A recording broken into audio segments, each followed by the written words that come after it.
Chapter 35-32. Yuanji was in a good mood today. Although there were two small incidents in the mysterious heavenly tower. First, Qian Yuan humiliated him in public. Then he met a reckless lunatic. But he felt that he had resolved the awkwardness with his intelligence, and he had established a kind and amiable image. The hundreds of spectators in the hall cheered for him, praising him like stars surrounding the moon. This was the best proof. Moreover, he felt that he had won the competition with Qian Yuan.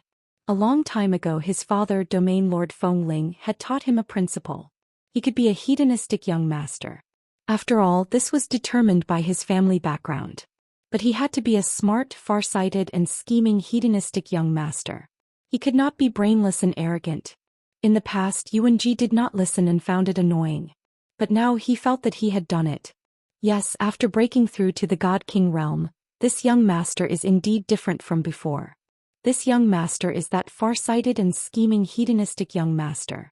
As long as this young master maintains this intelligence, I can take over the position of Domain Lord in the future. Leaving the mysterious heavenly tower, Yuanji was still intoxicated on the way back to his courtyard outside the city. He sat in a golden carriage pulled by two Pegasus, flying across the night sky at lightning speed, heading toward the Thousand Pine courtyard in the south of the city. 4 loyal golden armored protectors followed closely around the golden sacred chariot. Yuanji reclined on a divine jade recliner covered in snow fox fur, recalling today's events with a complacent attitude. However, thinking of Qian Yuan's face, his anger had not yet subsided. Damn Qian Yuan, didn't he enter the Fortune Divine Palace 100 years ago and receive the Divine Light's baptism to be reborn? Otherwise, with that pig brain of his, how could he smoothly break through to the God King realm and reach the second stage in 50 years? 3 days later, when this young master enters the Fortune Divine Palace and receives the Divine Light's baptism, I will also be reborn. Soon this young master will catch up to Qian Yuan and surpass him. Yuanji was full of anticipation and longing for the Divine Light's baptism in 3 days. He felt that this was the biggest turning point in his life. 15 minutes later, the golden carriage arrived at the Thousand Pine courtyard and landed on the square. This courtyard was located on Thousand Pine Mountain in the southern part of the city. It was built in a very grand manner. Not only were there pavilions, terraces, gardens and waterside pavilions in the courtyard, there was also a magnificent palace and a divine pagoda that was thousands of feet tall. Having such a courtyard was a symbol of nobility. Yuanji walked out of the carriage and returned to his residence with the 4 golden guards. The 4 of you stand guard outside the door. This young master is going into seclusion tonight to comprehend the divine skill that Father imparted to me. Then he entered a secret chamber in the depths of the palace to comprehend the godly technique. The 4 golden armored guards bowed and said, "Yes, sir," in unison. After Yuanji entered the secret room and closed the door, they split into 2 groups, one guarding the door of the secret room and the other guarding the entrance of the tunnel. The night was long and the dark passage outside the secret chamber was very quiet. The 4 golden armored protectors had nothing to do, so they secretly transmitted their voices and discussed what had happened today. The words and actions of that madman were still their laughingstock. However, they had no idea. When they had left Yudu, that lunatic had followed the divine carriage to Thousand Pine courtyard. In a secret room with a radius of 300 yards, divine light filled the air. Yuanji lay comfortably on the divine jade couch, holding a jade scroll in his hand. He silently comprehended the godly technique secret manual in the jade scroll. As an ignorant and incompetent hedonistic young master, it was impossible for him to cultivate painstakingly. Even if he cultivated in seclusion, he sought comfort and comfort. He definitely couldn't stand loneliness and hardship. The ability he had today was all thanks to his father's endless resources. Suddenly, Yuanji felt a chill run down his spine. It was as if a pair of eyes were staring at him. He subconsciously scratched his neck and turned around to look at the corner of the secret room behind him. However, the corner was empty. There was nothing there. Strange. Yuanji muttered to himself and turned back to continue reading the jade scroll. However, from the corner of his eye, he saw a white figure 10 yards in front of him. He was shocked and hurriedly raised his head to look forward. He saw a young dragon who was 10 yards tall and wearing a white robe looking at him expressionlessly. Yuanji trembled in fear and screamed subconsciously. The jade scroll in his hand fell to the ground. You. Are you a human or a ghost? Yuan Ji curled up his body, hurriedly took out a divine sword, pointed at the dragon young man and asked harshly. What? The young dragon was Ji Tianxing. He sneered at Yuan Ji and said, a mighty godly king is afraid of ghosts? You're really useless. Yuan Ji gradually calmed down and saw that the young dragon in front of him was the madman from the mysterious heavenly tower. It's you, madman. Why are you here? How did you get in? He wanted to say, madman. However, on second thought, this person looked very calm, mysterious, and scary. He didn't look like a madman. Moreover, how could a madman sneak into the Thousand Pine courtyard and enter the secret room without anyone noticing? Ji Tianxing smiled and said, of course I followed you in. What do you want? Yuan Ji's back grew colder and the uneasiness in his heart grew stronger. Although he was foppish, he wasn't stupid. Previously, in the mysterious heavenly restaurant, he couldn't see through Ji Tianxing's strength, so he didn't take it seriously. After all, in Yudu there were too many weak people who were like ants. However, it was different now. The other party had sneaked into the secret room without him noticing. What did that mean? He couldn't see through the other party's strength because the other party was too strong. Moreover, the other party wasn't here to chat with him. This was clearly revenge. Sir, don't be rash. If there's anything, we can talk about it. You know, I'm the son of the Fengling region master. Don't act recklessly or the consequences will be unimaginable. If you are lacking in cultivation resources and treasures, this young master can also be generous with his money. Yuan Ji panicked. He was bluffing and stalling for time while secretly casting spells to control the divine formation in the secret room to send out a distress signal. The 4 golden armored guards outside were all high-level divine lords. Although they were loyal to him, they were obviously not enough to be killed by the other party. They could only be cannon fodder. However, there was still a divine king in the courtyard. He was the commander of the guards sent by the Fengling region master to protect him. However, Ji Tianxing looked at him with a half-smile. His deep eyes seemed to be able to see through people's hearts. Don't struggle in vain. I've already set up a seal in the secret room. No one will know what happened here. Don't worry, you'll die happily and won't feel any pain.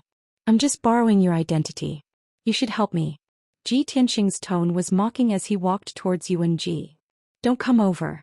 Yuan Ji panicked and slashed at him with his sword. At the same time, he waved his hand and sent a beam of golden light into the divine formation in the corner of the secret room.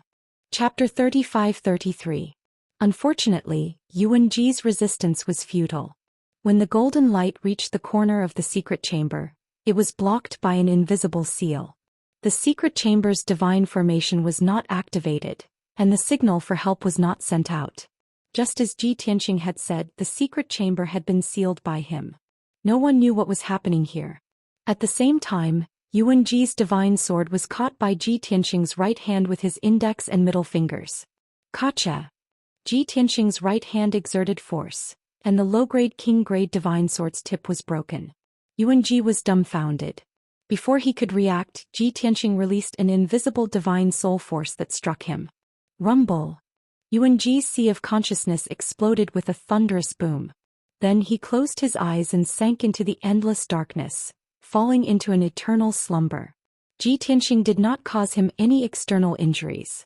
He only destroyed his divine soul and shattered his godhead. As a result, Yuan Ji died on the spot, but his body remained intact. Plop! Yuan Ji's body lost its support and fell onto the jade bed. Ji Tianxing reached out his right hand and pressed it against Yuan Ji's forehead. A white light rushed out from his palm. Soon, more than a dozen godhead fragments flew out from Yuan Ji's head. Swoosh! 5-colored divine light flashed, and Ji Tianxing's godhead flew out from his forehead and entered Yuan Ji's body.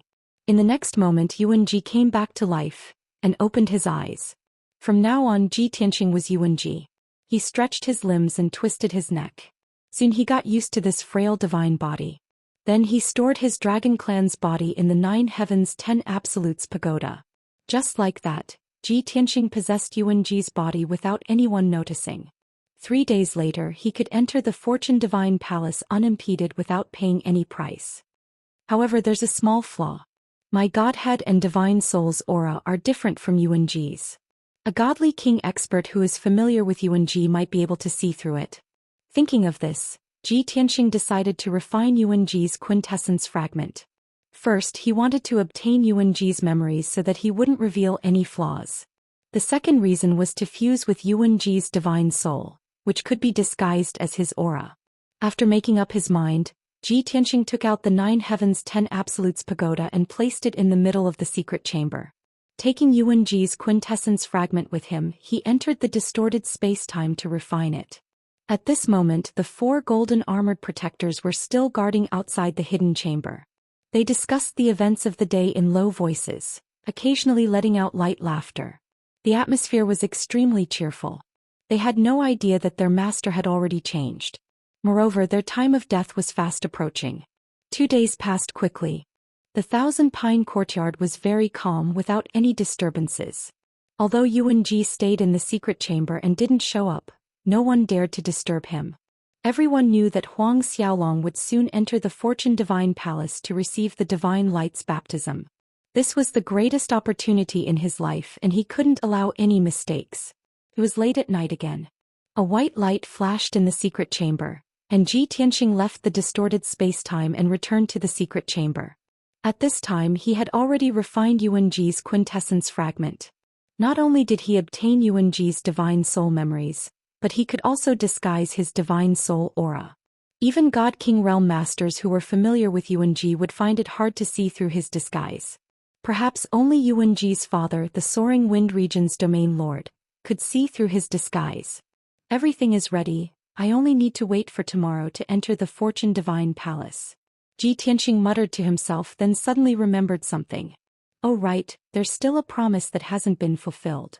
Thus he waved his hand, sending out a ray of divine light, opening the door to the secret chamber. Swoosh! The 2 golden armored protectors guarding the door were leaning against the wall, chatting and laughing. When the door to the secret chamber suddenly opened, the 2 golden armored protectors jumped in fright. They quickly straightened their backs and put on a stern expression. Ji Tianxing leaned against the divine jade couch with a frivolous look on his face as he said, "The 4 of you come in, this young master has orders for you." The 2 golden armored protectors at the door hurriedly complied, bowing as they entered the secret chamber. Then the 2 golden armored protectors guarding the entrance also entered the secret chamber. The 4 golden armored protectors stood side by side in the middle of the secret chamber with their heads slightly lowered, waiting for Ji Tianxing's orders. Swoosh! Ji Tianxing raised his hand and closed the door to the secret chamber.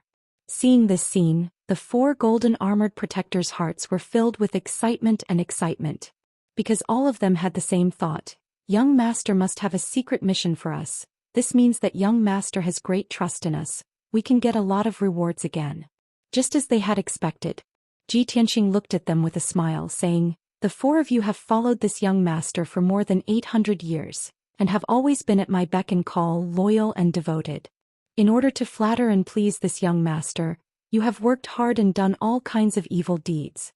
Robbery, murder, arson, defamation, framing, and so on. You are already so evil that you are oozing with pus." Although this sentence was a little awkward to hear.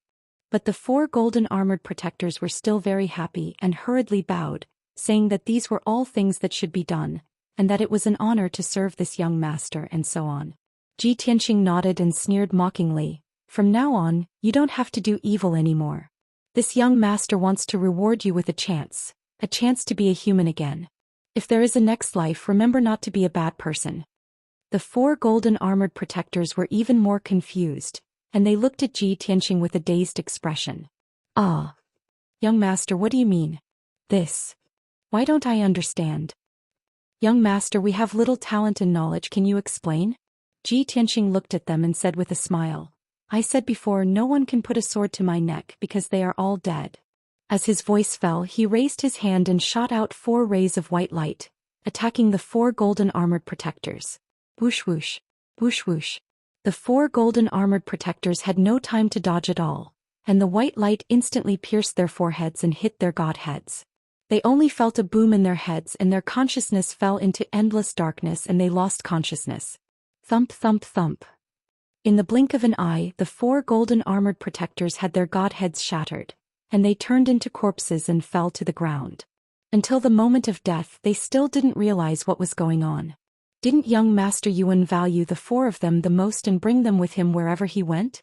Why did he kill them personally? Why was this? Unfortunately, they would never know the answer.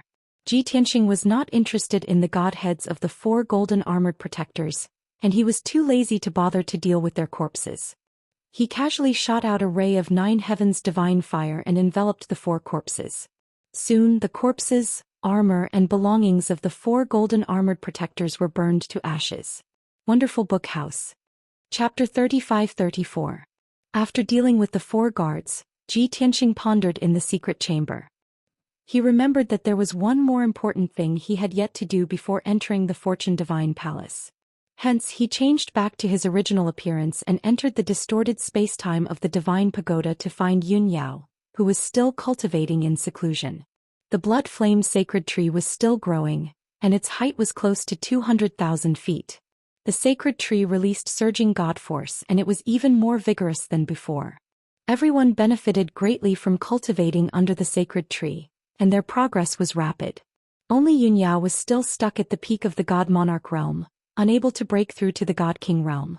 Even after cultivating for so many years, she was only able to increase her peak of the God Monarch realm by 30 times. Ji Tianxing used his divine consciousness to wake Yun Yao up and asked her about her situation. Yun Yao's expression was a little gloomy and she shook her head. Now that I've reached the peak of the God Monarch realm, my strength is 39 times that of a normal peak God Monarch. It must be because I'm missing the divine bead and there are no signs of a breakthrough. The divine world is vast, and even if the divine bead is left in the divine world, it would be difficult to find it. It would be like finding a needle in a haystack. Ji Tianxing smiled and comforted her. Don't be discouraged, the 7th divine bead is no ordinary item, it's a supreme grade God King realm rare treasure. No matter where it ends up, it will definitely cause a phenomenon and reveal its extraordinariness. Oh right, I'm in the Reincarnation Islands you do now. I heard that the god of the underworld obtained a supreme divine bead in a secret realm on the Reincarnation Island 1,000 years ago. That divine bead contains the light of creation. Ji Tianxing told Yun Yao about the divine bead and the Fortune Divine Palace. After listening to Huang Xiaolong's explanation, Yun Yao's dim eyes brightened. She asked expectantly, Fortune Divine Palace? That divine bead contains the light of creation? Tianxing, do you want to enter the Fortune Divine Palace to see if that divine bead is what I need? Yes, I do have this intention. Ji Tianxing nodded his head and said, that's why I asked around in Yudu and took over a profligate son that could enter the Divine Palace. Yun Yao pondered with a frown and murmured, the 6 divine pearls I've fused with before are vast sea, star, longevity, earth spirit, wind, fire and light. This includes almost all of the attributes of divine power. There are only a few remaining such as darkness, creation and reincarnation. Ji Tianxing nodded slightly and analyzed, Yaoguang is an ancient goddess and also the holy and glorious mother of the human race. She would never possess the power of darkness because she represented creation, new life and light. As for the power of samsara, that was not what peak divine kings could grasp. Only by surpassing the divine king and reaching the level of the god emperor could one see through the cycle of death and reincarnation. If that's the case, we can eliminate the possibility of darkness and reincarnation. That Fortune Divine Pearl is most likely related to you. Yun Yao's eyes brightened. She said expectantly, I have a mysterious connection with the divine orb. As long as I'm within a certain range, I can sense the divine orb's existence. You're in Yudu now, right? Then I can sense it personally and determine whether the divine pearl in the Fortune Divine Palace is what I need. If it is, we have to find a way to get it. If it isn't, there's no need for you to take the risk. Yes, that's why I'm looking for you. Ji Tianxing nodded and smiled. Then he brought Yun Yao out of the distorted space-time and appeared in the secret room. Yun Yao sat cross-legged on the soft couch and closed her eyes to circulate her skills. Soon she entered a state of complete concentration. Her consciousness was ethereal, as if it was floating between heaven and earth, extending infinitely. The Fortune Divine Palace was in Yudu, and the Thousand Pine Courtyard was in the south of Yudu City. The distance between the two should not be more than 800 miles. At such a close distance, Yun Yao should be able to sense it. However, Yun Yao sensed with her heart for 100 breaths, but there was still no reaction. Ji Tianxing was anxious and worried. But he did not disturb her and waited patiently for the result. Then Yunyao seemed to have sensed something. She suddenly frowned and revealed a complicated expression. Ji Tianqing wanted to ask, but seeing that she was focused and her consciousness seemed to be searching and groping, he held back.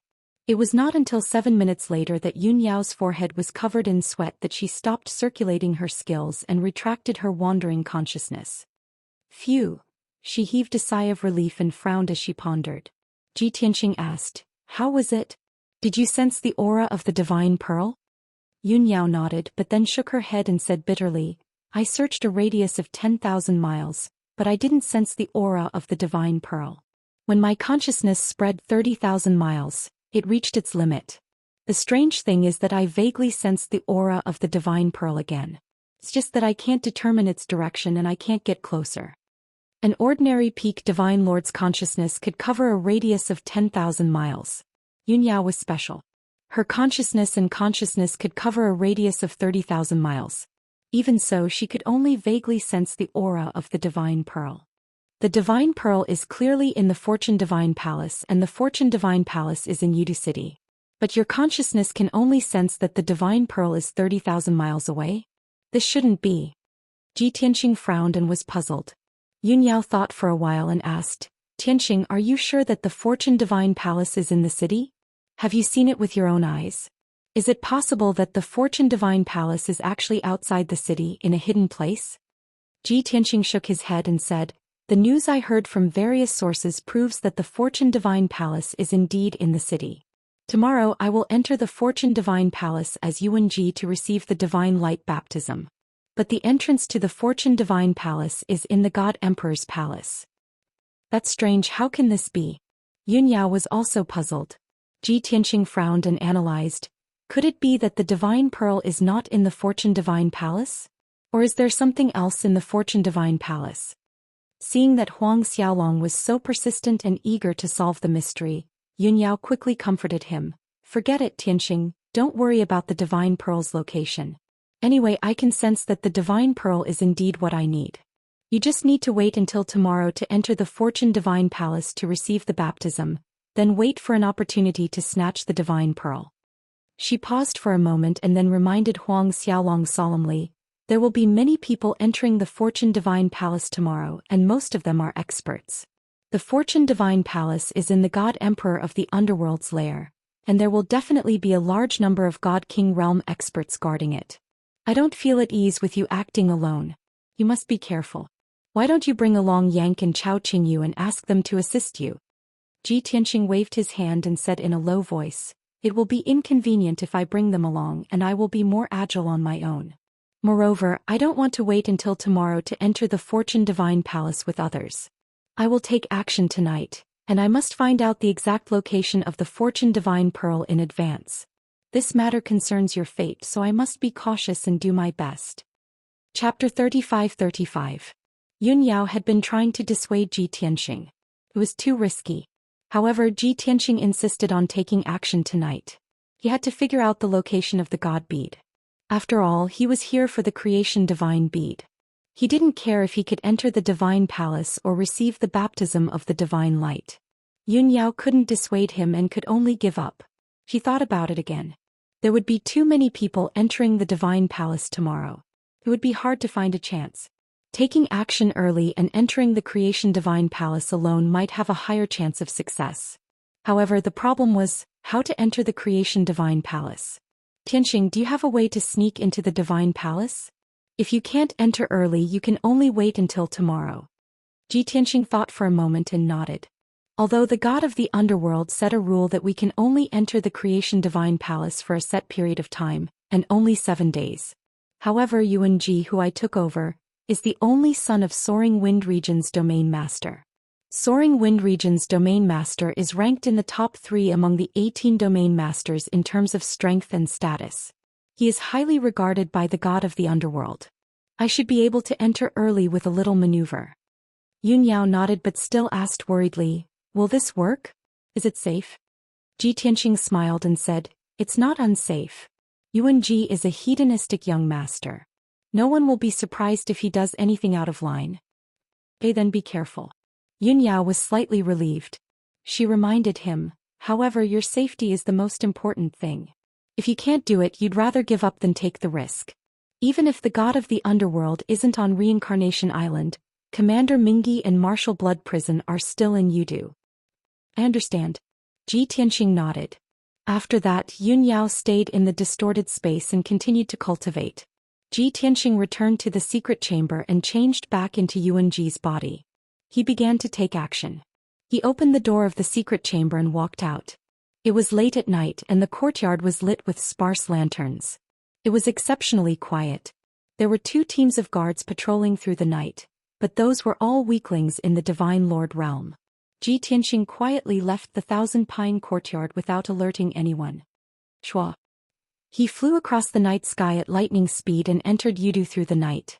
Yudu was too prosperous and it was like a city that never slept. Even though it was late at night, the city was still brightly lit and noisy. Furthermore, only 2 of the 4 city gates were closed. 2 of them were still open in the middle of the night. Ji Tianxing smoothly entered Yudu and rushed to the center of the city. Along the way, he had already thought of his next plan. If Huang Xiaolong wanted to enter the Fortune Divine Palace in advance, there were 3 obstacles that he had to overcome first. The first obstacle was the ceremonial officer in charge of tomorrow's ceremony. This person was a middle-level divine king and was in charge of hosting tomorrow's ceremony. He was also in charge of distributing identity tokens to over 100 people who were receiving the baptism. Only with a special token could one move freely within the Fortune Divine Palace. As for the second obstacle, it was the guard commander Qingju, who was also a mid-level divine king. This person was in charge of checking the identity tokens and verifying the identity of those who entered. He had the authority to let them in or not. As for the third obstacle, it was the high priest who guarded the creation altar. This person guarded beside the altar and was in charge of opening the altar and releasing the creation divine light. If Huang Xiaolong couldn't get this person's permission, he would be chased out even if he entered the Fortune Divine Palace. Ji Tianxing's first target was the ceremonial officer Chong Zheng. In the dead of night, the lights in the mystic Nether Palace were dim. Chong Zheng, who was wearing a black robe and a luxurious divine crown, was reading in the study. He held a gilded roster with both hands. There were 100 names written on it, along with their corresponding identity information. In a few hours, the centennial baptism ceremony would be held in the square of the God Emperor Palace. At that time, there would be at least 100,000 people attending the ceremony. Chong Zheng had hosted the ceremony several times and had never made any mistakes. This was due to his caution and meticulousness.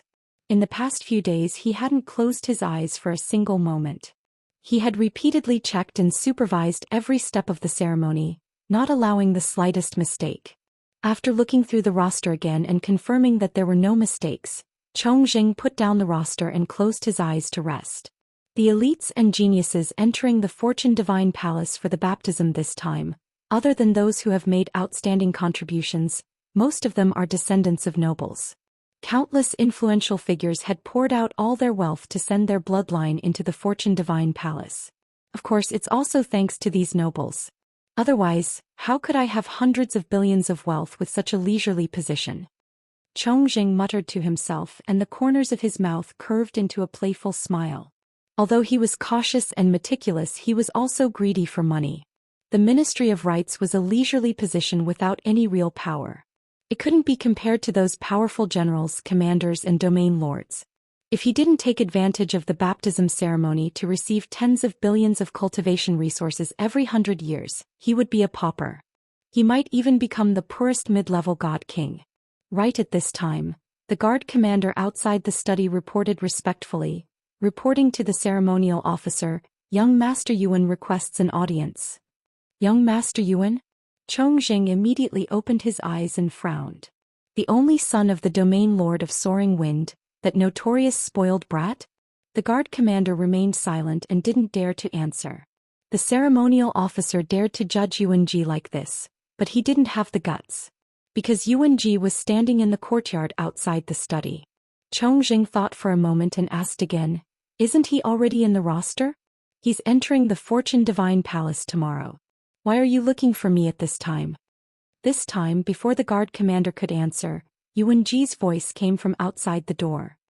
"Lord Chong, can't I come to visit you?" Yuan Ji stepped into the study with a smile. Chongzheng frowned and was a little unhappy. He didn't have a good impression of this presumptuous and arrogant spoiled brat. Unfortunately, this spoiled brat's father was the domain lord of Soaring Wind. As a ceremonial officer, he didn't dare to offend him. Alright, all of you can leave. I'm going to talk business with young Master Yuan. Chongzheng suppressed the anger in his heart and waved his hand, indicating for the guards to leave. Then Yuan Ji closed the door of the study and set up a ceiling array to prevent anyone from eavesdropping. Chongzheng was a little wary when he saw Yuan Ji's actions. He asked, "Young Master Yuan, what are you doing?" Yuan Ji walked up to him and sat down at the desk. He looked at him with a smile and said, "I'm giving Lord Chong some money. Are you interested?" Chongzheng was stunned for a moment and sneered, "With your status, you've already been selected. Why are you giving me money?" "It's not about that." Yuan Ji waved his hand and lowered his voice. He said in a playful tone, "I want to enter the Fortune Divine Palace now." Chongzheng's eyes widened and he scolded with a serious face, "Nonsense. This is against the rules. I won't make an exception." "Ha ha." Yuan Ji sneered and said, "Enough, Lord Chong. You've made a lot of exceptions these years. Everyone turns a blind eye to it. Who would meddle in other people's business? Cut the crap. 50 billion, do you want it?" Chapter 35-36. 50 billion? Chongzheng hesitated. His pupils constricted and he licked his lips subconsciously. To be honest, he was very tempted. He sighed inwardly. No wonder Yuan Ji was the dandy young master of the Yuan family. He was too generous. This price was enough for an ordinary noble to buy a spot. Of course, Chongzheng wouldn't agree so easily.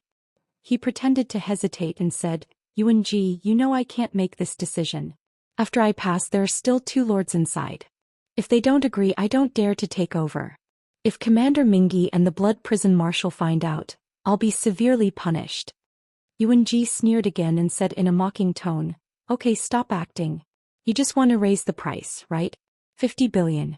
As long as you have a token, you don't need to worry about the rest. I'll deal with the 2 lords inside." Chongzheng was a little embarrassed, but he quickly covered it up with a smile. "I also believe that with Yuan Ji's status, it shouldn't be difficult to persuade the 2 lords. Alright, since young master is so sincere, I'll help you with this." After that, he decisively took out Yuan Ji's identity token and handed it to Yuan Ji. "Lord Chong, you're really straightforward." Yuan Ji chuckled and took out a space ring and handed it to him. There were mountains of god stones, god pills, talismans, god weapons, and all kinds of materials in the space ring. They were worth about 50 billion. Of course, those were Yuan Ji's own wealth. They were all ordinary goods and there were no king-level treasures. Chongzheng put away the space ring with a smile and scanned it with his divine sense. After making sure the amount was right, he was in a particularly good mood. He asked, "Yuan Ji, I'm very confused, so I'm asking. In another 10 hours, you will be able to enter the Celestial Palace legitimately. Why did you spend so much money tonight just to go in a few hours earlier?" Yuan Ji took the token and got up to leave. He said as he walked, "The earlier I go in, the better I can get a good seat. Plus, I can stay in the God Palace for a few more hours at the cost of only a few billion. I think it's worth it. After all, what a genius like this young master lacks the most is opportunity. Who knows, he might have comprehended some kind of divine ability. That's something that even tens of billions of resources can't buy." As soon as he finished speaking, he waved his hand to remove the ceiling formation and walked out of the study. "Ha ha." Chongzheng looked at his departing figure and sneered disdainfully. He thought to himself, "Bah. Your reputation as a trash is known throughout the city, yet you still have the nerve to call yourself a genius? If you weren't born in the main family of the Soaring Wind region and had endless resources, would you be worthy of becoming a divine king?" To be honest, Chongzheng was very jealous. After obtaining the identity token, Ji Tianxing wasted no time and immediately rushed to the palace of the God Emperor. The God Emperor's palace was very big, even bigger than the imperial city of an ordinary empire, with a radius of 80 miles. Within the 300-meter-tall palace walls, there were magnificent palaces, exquisite mansions, and towering pagodas. The Fortune Divine Palace was actually a 2-storied palace that was 3,000 feet tall. Moreover, the outer walls of the palace were made of divine jade and golden stones, making it look extremely sacred and glorious. In a few hours the Fortune Divine Palace would open. At this moment, more than 300 imperial guards of the Upper Divine Lord Realm had long been guarding the surroundings of the Divine Palace. The two commanders of the Imperial Guard were both mid-gods. Friends, please prompt. Pay attention to the rest of your eyes after reading for a long time. 00 recommended reading, Wang. However, the deputy commander stayed in the shadows while the commander Qingju stood guard at the entrance. When Ji Tianxing arrived at the Fortune Divine Palace, several dozen imperial guards stood motionless on both sides of the main entrance like statues. Qingju, the commander of the imperial guards, was lecturing the imperial guards about some things they should pay attention to. Upon seeing Ji Tianxing, Qingju paused his lecture and looked at Ji Tianxing with a frown. Puzzled, he asked, "Yuan Ji? Why are you here? There are still a few hours before the Divine Palace opens. You can only come here after the baptism ceremony is over." At the same time he sneered in his heart, this hedonistic young master has always been reckless and daring. What kind of person is the Soaring Wind Domain's domain lord to have such a useless son? Ji Tianxing did not mind Qingju's cold face. He smiled and transmitted his voice, "Lord Commander, this young master has a request. Let's talk in private." Qingju despised Huang Xiaolong in his heart and was somewhat unwilling. However, he could not offend Yuan Ji in public to avoid forming a grudge with the Soaring Wind Domain's domain lord. He walked to a dark corner expressionlessly and looked at Ji Tianxing with a frown. He asked, "Yuan Ji, what do you want?" Ji Tianxing stretched out his right hand and opened his palm, showing his identity token to Qingju. "I want to enter the Divine Palace now." "Nonsense." Qingju scolded sternly and refused without hesitation. "His Majesty the God Emperor has decreed that no one can break the rules. Are you asking me to violate the decree?" After a pause he frowned and asked, "You actually got the token? That old man Chongqing. How much did he charge you?" "That's not important." Ji Tianxing waved his hand and put away the token. He smiled and said, "Commander Qingju is loyal and in the prime of his life. He is a pillar of support under the God Emperor. However, I heard that your son is only a middle-level monarch god with mediocre talent. Not to mention taking over your position, it is unknown whether he can break through to the godly king realm in this lifetime." Qingju's face darkened. He asked in a low voice, "Yuan Ji, what do you mean?" Ji Tianxing smiled and said, "Nothing. I just want to help your son for Commander Qingju's sake. How about this? I will ask my father to arrange a position for your son in the Soaring Wind Domain for 100 years. After 100 years I will ask my father to recommend your son to enter the Divine Palace to receive the Divine Light Baptism. At that time your son will be enlightened and have a chance to break through to the godly king realm." Ji Tianxing said it casually, but Qingju was overjoyed. His heartbeat quickened and his body trembled with excitement. This was because Ji Tianxing had spoken exactly what he was thinking. Although he was the guard commander, he did not dare to abuse his power and let his mediocre son enter the Fortune Divine Palace. That would be too obvious and he would be attacked by many god kings. But if the Soaring Wind Domain's domain lord stepped in, it would be different. Not only would he not be criticized, but his son would also have a meteoric rise in his career. This was more precious than tens of billions of resources. Qingju hesitated for a moment, then gritted his teeth and made a decision. He nodded and said, "All right. Then I will thank young Master Yuan first. Wait a moment, I will open the door for you. Young Master Yuan, please keep a low profile and don't be too ostentatious. Otherwise you will embarrass me." "Yes, I understand." Ji Tianxing nodded with a playful smile. Then he waited in a dark corner for a moment. Qingju found an excuse to send away all the guards at the Divine Palace. Then he personally opened the Divine Palace's door and welcomed Ji Tianxing in. Chapter 35-37. With Yuan Ji's memories, Ji Tianxing had some understanding of both Qingju and Chongzheng. Both of them had their own weaknesses and weaknesses. As long as Huang Xiaolong catered to each other's interests, he would be able to solve the problem. Now, only the Fortune Divine Palace's high priest was left to guard the fortune altar. Ji Tianxing stepped through the Fortune Divine Palace's gates and entered the dimly lit main hall. Soon, Qingju closed the gates of the Divine Palace and called back the Imperial Guards to stand guard outside the gates. Ji Tianxing stood in the middle of the main hall and looked around. The main hall was empty. There were no people or statues in sight. Only in the middle of the hall was an altar that was hundreds of meters tall. It was emitting a colorful divine light. Ji Tianxing leaped onto the altar and stood on top of it. The bottom of the altar was big and small, and the top was a platform with a radius of 10 zhang. The platform was engraved with array formation patterns, and there was a gap in the shape of a token.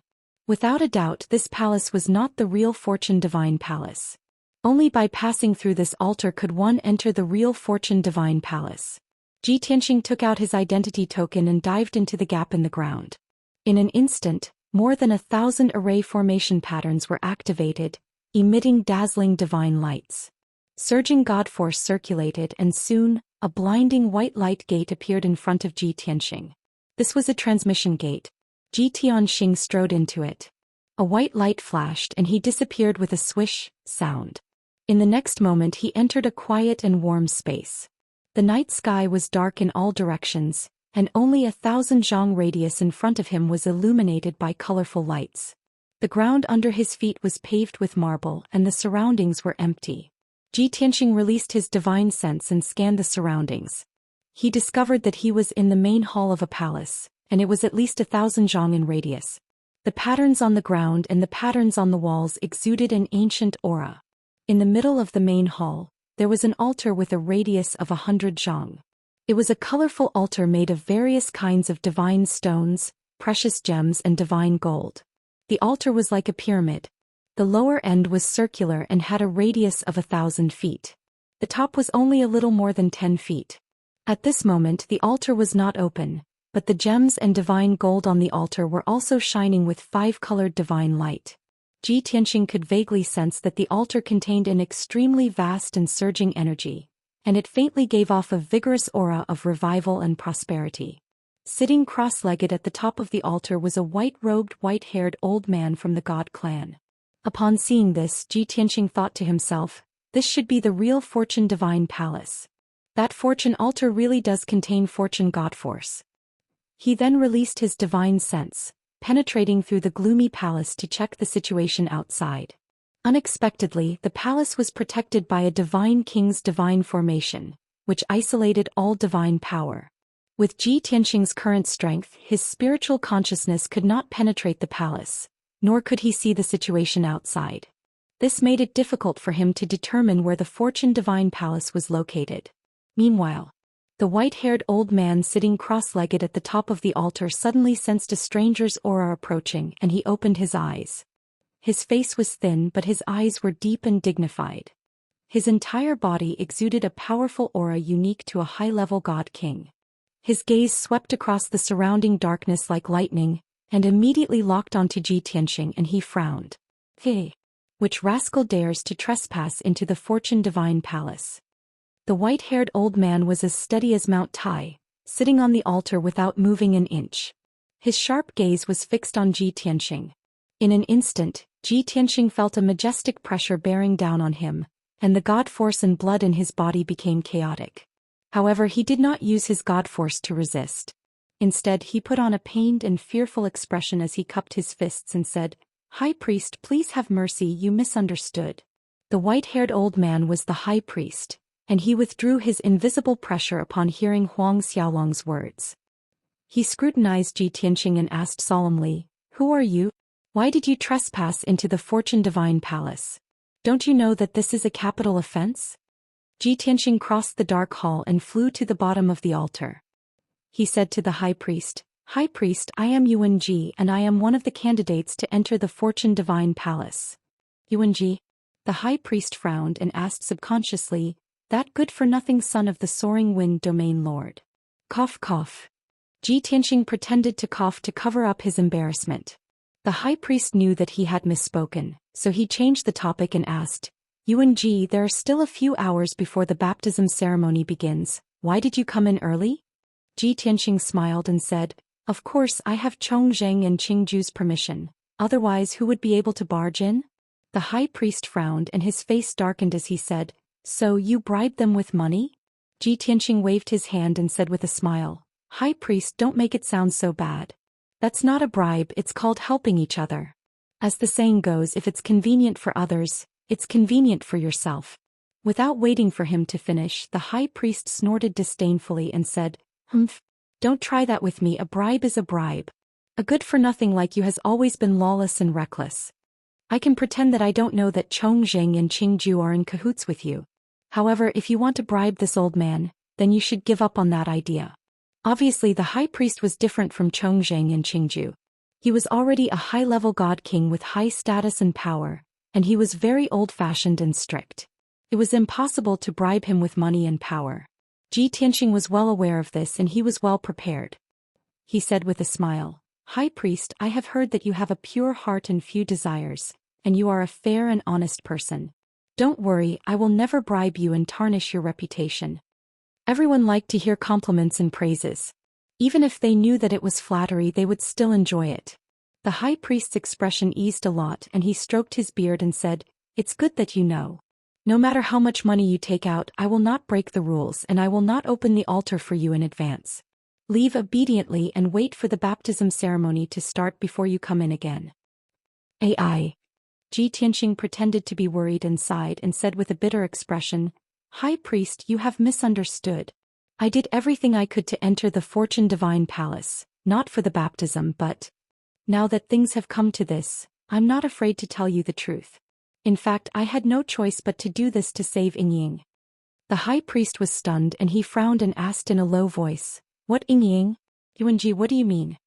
Ji Tianxing smiled bitterly and said, "High priest, are you still going to play dumb? Even though everyone knows that you've been alone all your life, guarding the Fortune Divine Palace for the God Emperor, and never left the palace, everyone knows that you've never left. In fact, only a few people know that you have a daughter. Her name is Yingying and she lives in the Orchid Garden in Yudu. Wonderful Book House." Chapter 35-38. The high priest froze on the spot and his face darkened. He glared at Ji Tianxing and asked coldly, "Brat, this is my biggest secret, how did you know about it?" Ji Tianxing looked back at him fearlessly and said calmly, "High priest, others may not understand you but I do. You're honest and upright and you've never tried to curry favor with those in power. You're also not willing to form cliques. Therefore, even though you have the strength of a 7th-level god king, you can't be put in an important position. You can only guard the Fortune Divine Palace and never leave. If you're really alone, there's nothing wrong with that. At least no one will disturb you. You won't have to face the filthy and dirty government, and you won't have to pretend to be obedient to the various region masters, generals and commanders. However, the woman you once loved deeply gave birth to a daughter for you. It was only on her deathbed that she entrusted her daughter to you. Therefore, Yingying is the most important person in your life. Unfortunately, you couldn't go against the Emperor's mandate, and could only guard the Fortune Divine Palace. You couldn't take care of her, so you settled her in the Orchid Courtyard and asked your best friend, Senior Military Officer Yan, to take care of her." Ji Tianxing explained the secrets of the high priest. He understood them very clearly. Even though what he said was true and it touched the high priest's heart.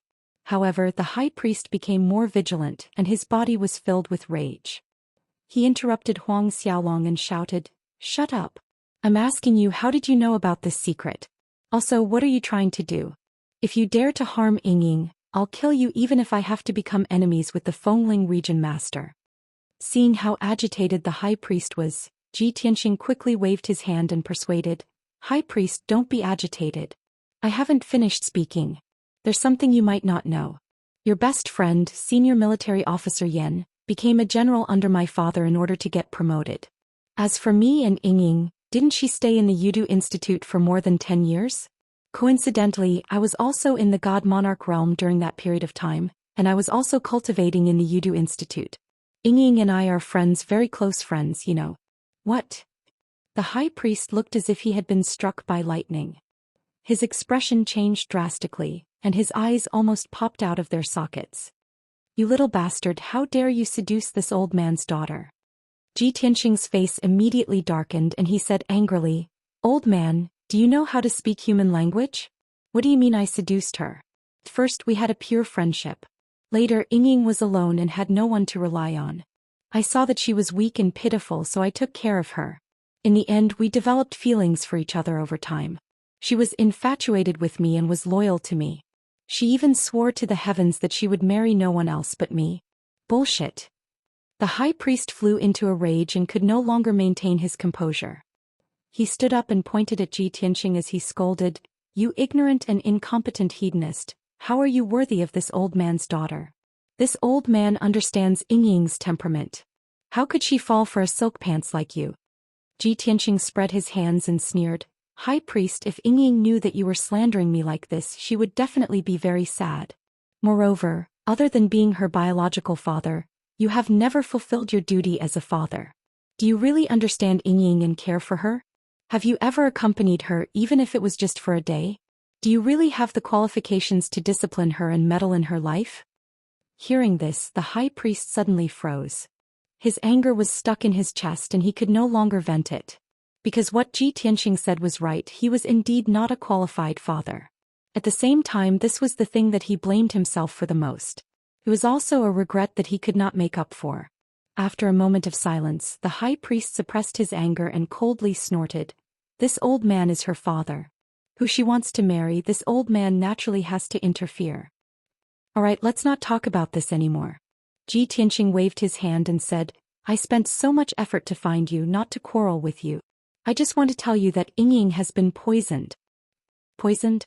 The high priest's body trembled and his eyes widened again. He was so nervous that his heart was in his throat.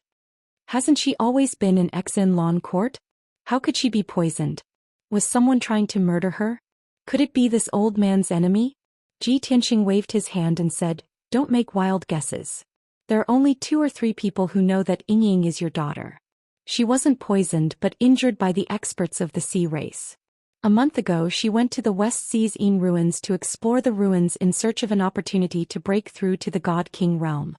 There she fought with the sea race experts and was severely injured by them. She was even poisoned by a strange poison. At the moment of life and death, she sent me a message and I brought the God King experts to rescue her." The high priest became even more anxious and worried. He asked impatiently, "How is her condition now? Has the strange poison been cured? Doesn't your soaring wine domain chief's manor have many experts and strange people?"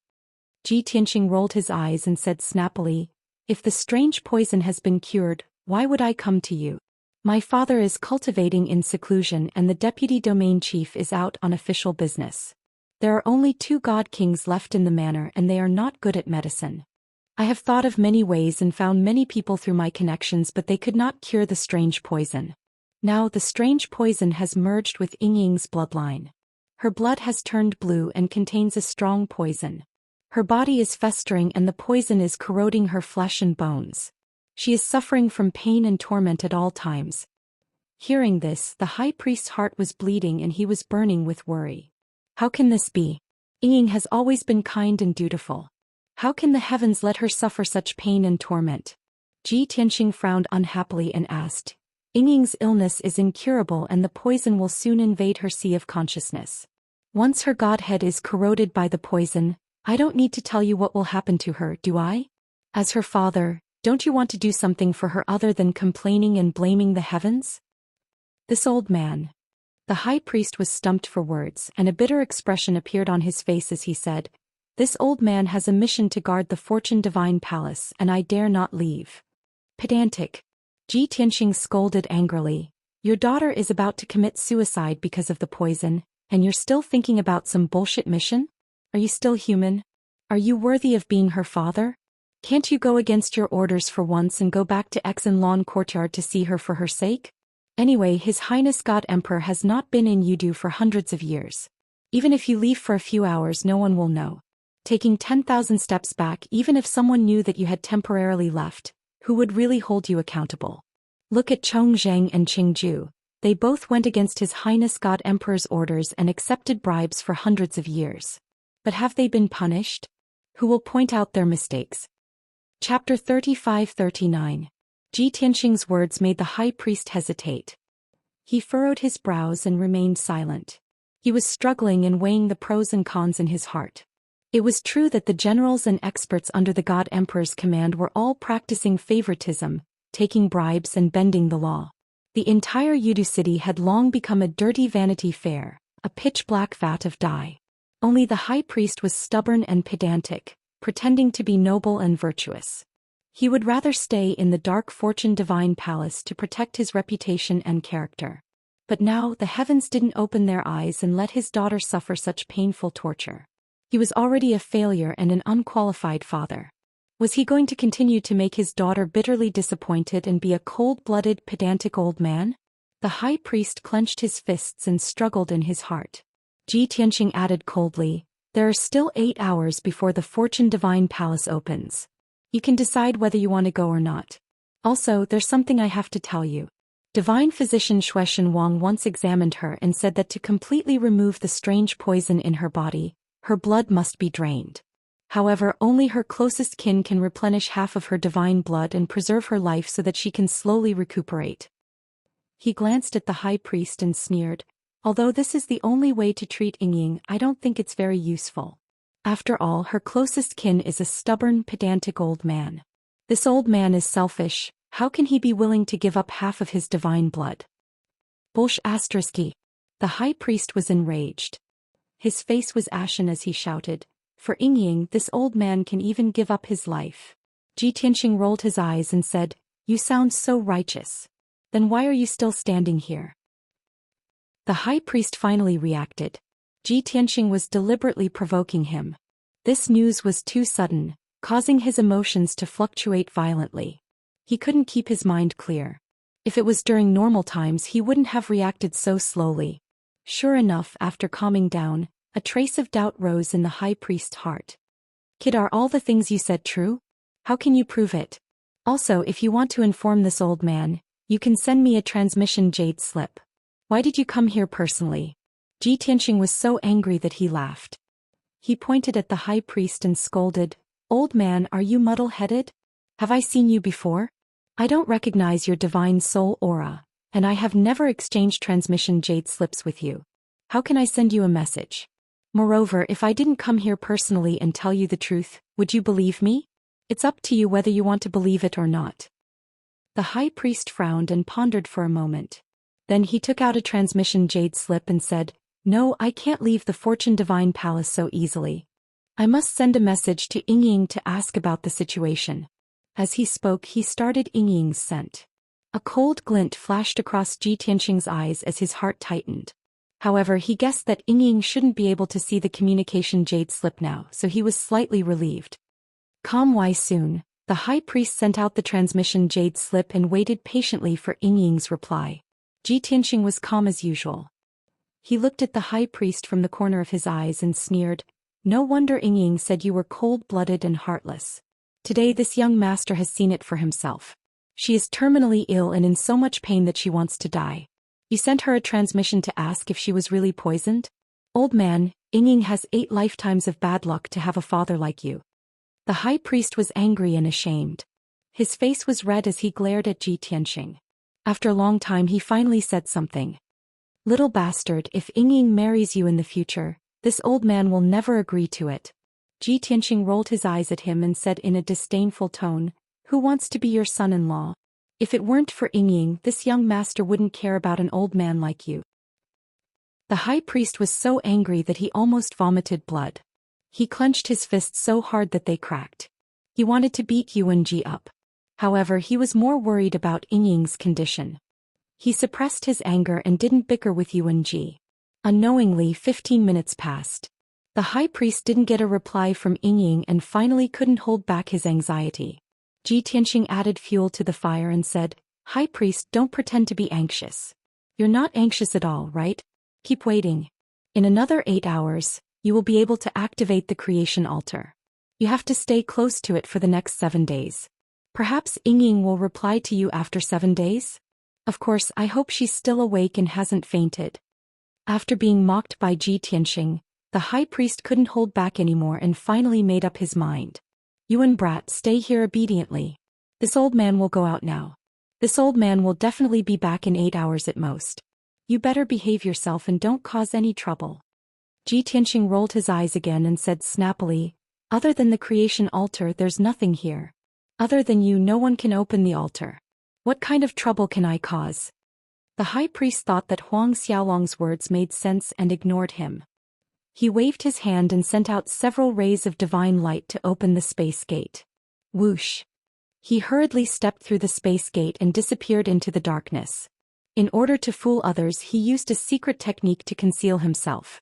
He secretly sent a voice transmission to Qingju, who was guarding the gate, and asked him to open the gate. Then he quietly left the Creation Divine Palace and rushed to the Orchid Courtyard in the southern part of the city. After the high priest left, Ji Tianxing breathed a sigh of relief. Phew! This old man is really difficult to deal with. From here to the Orchid Courtyard, to seeing Yingying, to learning the truth, and to finding out that he had been deceived, it took him 15 minutes at most. By the time he reacted and hurried back, he still needed some time. In short, I only have 30 minutes at most. I need to hurry. Ji Tianxing analyzed inwardly with a solemn expression. He immediately flew to the top of the altar, no longer disguising himself or suppressing his cultivation realm. He used the secret technique to observe the creation altar with all his might. In his golden eyes, the altar made of 5-colored divine stones and golden jade suddenly appeared with billions of formation veins. In a short 10 breaths time, he saw the structure of the altar. It contained 5 supreme grade king grade divine arrays. Most importantly, the legendary peerless divine pearl was inside the altar. It was a 7-colored crystal bead the size of a walnut. It was like a small sun shining with dazzling divine light. It emitted an endless amount of fortune god force, which was absorbed and stored by the creation altar. When the altar opened, boundless creation divine light would appear, illuminating the hall within 1,000 zhang radius. At that time, when the god force was condensed to the limit, it would produce the creation rain. Any living being that bathed in the creation divine light and creation rain would have their talent and intelligence greatly improved. Book Guest House Reading Website. Chapter 3540. In a short span of 20 breaths, Ji Tianxing found the fastest way to retrieve the divine bead. He had to go around 2 divine formations and crack 3 divine formations to obtain the divine bead. Of course, only a former peak divine king like him with extraordinary attainments in the formation path could go around 2 supreme grade king level divine formations. If it were any other divine king, they wouldn't be able to avoid them and would have to crack 5 divine formations. Furthermore, supreme grade king level divine formations couldn't be cracked by a divine king. Although I can avoid 2 divine formations, it's impossible to crack 3 supreme grade king level divine formations in 30 minutes. I have to think of a way to stall for time and not let the high priest return too quickly. Ji Tianxing observed and deduced the way to crack the divine formations while thinking of a way to stall for time. The high priest was on his way to Xinlan court, so he didn't have time to think. He could only think of a simpler way in a hurry. Therefore he took out a transmission jade slip and sent a message to the Calm Peace Divine King. Calm Peace Divine King was a general under Fengling Region Master. He was ordered to protect Yuanji when he came to Yudu. In the communication jade scroll, Ji Tianxing gave the order to Calm Peace Divine King. God King Calm Peace, take 30 guards with you and head to Xinlan Courtyard to protect her. In a moment, a white-haired old man would rush into Xinlan Court. Just say that you are under my orders to protect Miss Yingying and that no one else is allowed to enter. You have to stall for time as much as possible, but don't get into a conflict with him because he is Miss Yingying's father. Also, this matter must be kept a secret and not a single word can be leaked. Ji Tianxing's words were very serious. Calm Peace Divine King was also a retainer of Fengling Region Master and had always been loyal. Ji Tianxing believed that after Calm Peace Divine King received the order, he would rush to carry it out as quickly as possible. However, this wasn't enough. He took out another communication jade scroll and sent a message to another rich young master. Brother Mu Bai, I can redeem the 3 king-level divine weapons that I lost to you in a bet tonight. Go to Xianlan Court now. My father-in-law is there. You can ask him for it. Of course, you have to rush there within a quarter of an hour. If you're late, there won't be any left. After sending out this message, the corners of Ji Tianxing's mouth curled up into a sneer as he muttered, with these 2 obstacles I should be able to delay them for an hour, right? However, it was still unrealistic to break 3 king-grade divine arrays within an hour. But at least there was more hope. After that, Ji Tianxing cast aside all distracting thoughts and focused on observing the creation altar, trying to deduce a way to break the formation. At the same time, 2 groups of people were rushing towards Xinlan Court. On one side was the high priest. He was anxious and worried about Yingying's safety. However, he was still bound by the emperor's mandate and could not leave the Fortune Divine Palace. Therefore he was very low-key and cautious when he moved, afraid that he would be recognized by others. As a result, he did not dare to fly openly. He could only pass through the dark alleys like a black shadow and slowly approach Xianxia court. The other group of people was the calm peace divine king and 30 guards. After receiving Yuanji's order, they did not dare to delay and rushed to Xianxia court as fast as lightning. Fortunately, they managed to reach Xianxia court in a quarter of an hour. Then the 30 guards spread out and stood guard outside Xianxia court. The calm peace divine king was clad in armor and wielding a sword as he personally guarded the entrance. Xianxia court was originally a quiet residence in the midst of chaos. Usually the door was tightly shut and no one came in or out. In the entire residence there were only 4 guards, 4 maids and 2 female servants. In the past month, Ying had been cultivating in seclusion. The residence's door was tightly shut and had never been opened. Therefore there was no one guarding the door at night and the guards did not need to patrol. Just as the calm peace divine king and the 30 guards got into position, they saw a figure rapidly approaching from the end of the dark street. It was a white-haired old man with bright eyes and an anxious expression. He was rushing towards Xianxia court at lightning speed. He's here. The calm peace divine king thought to himself. His right hand gripped the hilt of his sword as he stared sharply at the white-haired old man. He was on guard. The high priest who had rushed over was clearly stunned when he saw the calm peace divine king and the guards at the entrance. He stopped in his tracks and frowned in confusion as he sized up the calm peace divine king and the guards. At this moment he almost thought that he had gone the wrong way. He looked up at the lintel of the entrance and saw that the words Xianxia court were indeed written on the plaque. Only then did he walk towards the entrance. Playing. Seeing the high priest approach, the calm peace divine king unsheathed his sword without hesitation. He stared sharply at the high priest and shouted coldly, "This is a private residence and no one is allowed to enter. Please leave." The high priest frowned and shouted angrily, "Of course I know this is a private residence. Who are you? Who ordered you to guard here?" Although the calm peace divine king was a 4th-degree realm middle-level divine king, he was not afraid of the high priest's authority. He said expressionlessly, "We were ordered to guard here to protect a very important person. You have been sneaking around and even tried to gather information. Do you dare to say that you are not someone with evil intentions? Tell us the truth or don't blame us for taking you down and interrogating you." Someone with evil intentions. The high priest was so angry that he almost laughed. He rebuked angrily, "I am the owner of this Xianxia court. Now that I want to go home, how is it someone with evil intentions? Who asked you to guard this place? Why don't I know?" The calm peace divine king maintained his cold demeanor and said expressionlessly, "You have no right to know who we are under. Moreover, the owner of this residence is Commandant Yan. You old liar, can you think before you make up lies?" The high priest was so angry that he stomped his feet. He wished he could slap the calm peace divine king to death.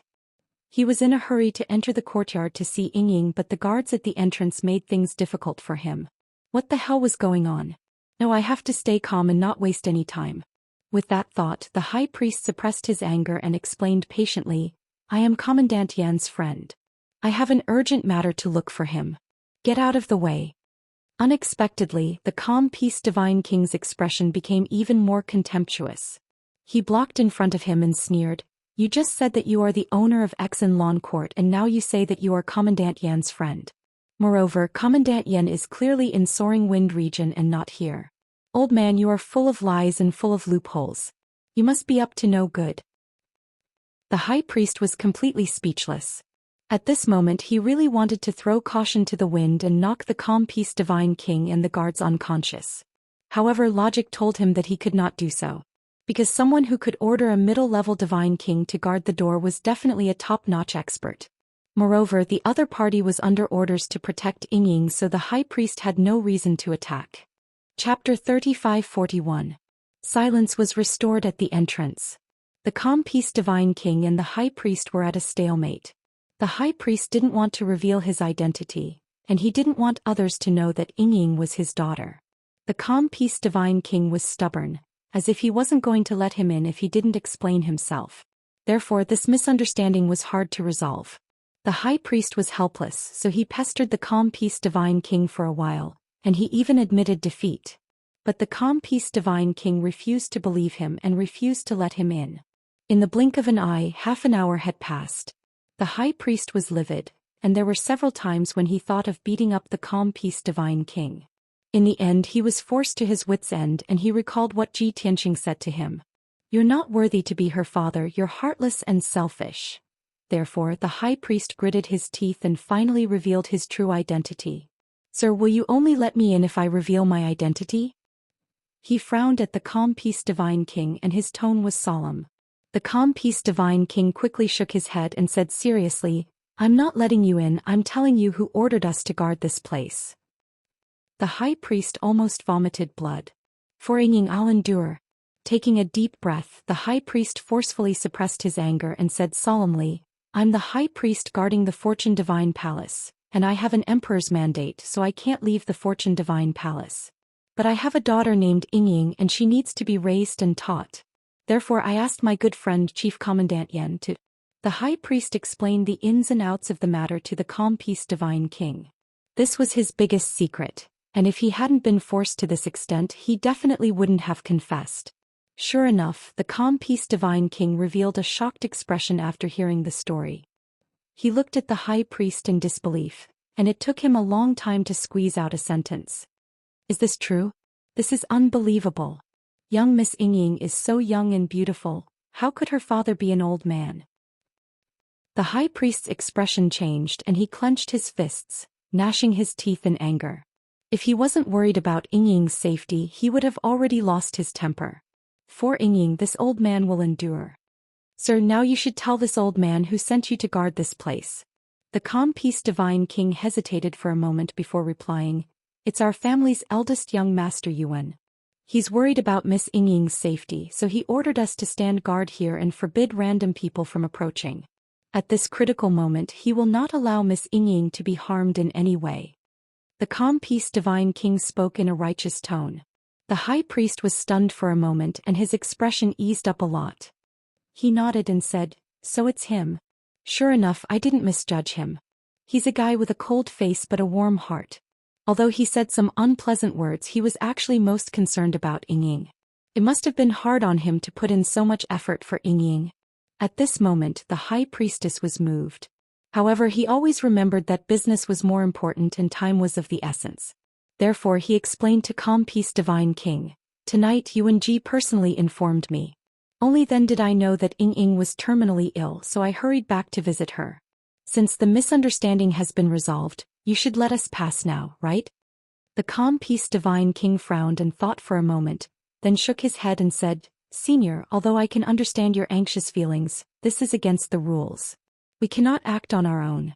Please wait for a moment, I have to send a message to the eldest young master." With that he took out a communication jade slip and calmly sent a message.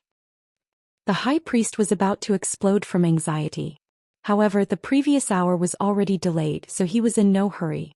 He could only nod his head to express his understanding. After the calm peace divine king sent a message to Yuan, everyone waited patiently. After a full 7 minutes, Yuan sent a message back, confirming the high priest's identity and allowing them to pass. After reading the jade slip, the calm peace divine king revealed a warm smile to the high priest. He cupped his fists and said, "Senior, the eldest young master has already confirmed this matter with me. We misunderstood you before and caused some unpleasantness. Please be magnanimous and forgive us for our transgressions. Since you have returned, our mission has been completed. We will take our leave now." All right. Don't waste time." The high priest did not fall for his tricks and hurriedly waved his hand to interrupt him. The calm peace divine king did not stop him and hurriedly retreated to the side with a few guards. The high priest impatiently cast a spell and activated the sealing array on the door. Soon the door opened. Creak. After the heavy door opened, the high priest hurriedly stepped over the door and quickly walked into the courtyard.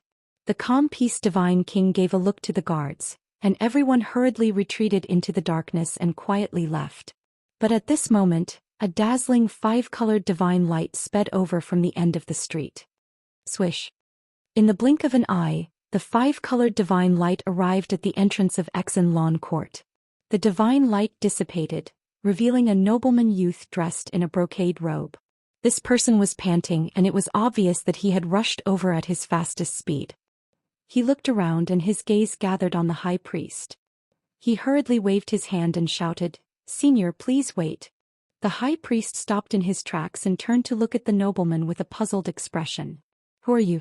What's the matter?" The nobleman sized up the high priest and thought to himself, age, appearance and attire are all the same as Yuanji said. It should be him. Thus, he hurriedly flew in front of the high priest and bowed. "Senior, I am Jun Mubai, Yuanji's good brother." "Why is it Yuanji again?" The high priest furrowed his brows and asked unhappily, "I don't know you. Why are you looking for me?" The smile on Jun Mubai's face froze and he muttered to himself, "This old man looks very impatient. It seems like he already knows why I'm here. You're a high-level divine king, but you can't even bear to part with a few king-level divine artifacts. How stingy." Jun Mubai cursed in his heart, but he still smiled and explained patiently, "Senior, you're wrong. Although you don't know me, I know you. You're Yuanji's father-in-law, right?" The high priest's face twitched and he inexplicably wanted to beat Yuanji up. However, he could neither admit nor deny this kind of thing. Therefore he could only reply vaguely, Jun Mubai smiled and rubbed his hands. He said expectantly, "You should have prepared the 3 king-level divine artifacts, right?" "What? 3 king-level divine artifacts?" The high priest furrowed his brows, confused. "What do you mean?" Jun Mubai was speechless. He thought to himself, this old man is not going to go back on his word, is he? Chapter 3542. Senior, there are some things that we both know. Please don't make things difficult for me, okay? Jun Mubai smiled and lowered his posture as he spoke to the high priest. However, in his heart he had already cursed the high priest's 8 generations of ancestors. Damn it. The one who owes money becomes the boss, and the one who wants money has to pretend to be a grandson. What kind of world is this? The high priest was even more puzzled. He was shrouded in fog. What? How am I making things difficult for you? And those 3 king-level divine artifacts, what is the meaning of that? Explain it clearly to this old man. The high priest was also angry. He glared at Jun Mubai with a black face and asked angrily, "Why do I have to prepare 3 king-level divine artifacts?" Jun Mubai could only answer truthfully. "Previously, young Master Yuan made a bet with me. The bet was 3 king-level divine artifacts and he lost. However, it has been half a year and he has not fulfilled his promise. He said that his father-in-law is a high-level divine king, a famous divine craftsman, generous, heroic and wealthy." Seeing the high priest's black face, Jun Mubai flattered him against his will. Unexpectedly, before he could finish, the high priest interrupted him, and his face turned even darker. "So, since Yuanji didn't fulfill your bet, you came to me for it?" Jun Mubai was stunned for a moment and nodded. "Although this statement is not quite correct, that is indeed what I mean." The high priest scolded mercilessly. His white beard and eyebrows flew up. Jun Mubai shrunk his neck and had an awkward expression. He smiled bitterly and said, "Senior, if you don't want to fulfill your promise, just say so. Why do you have to say such evil words? You are young Master Yuan's father-in-law, so you have to watch your words and actions.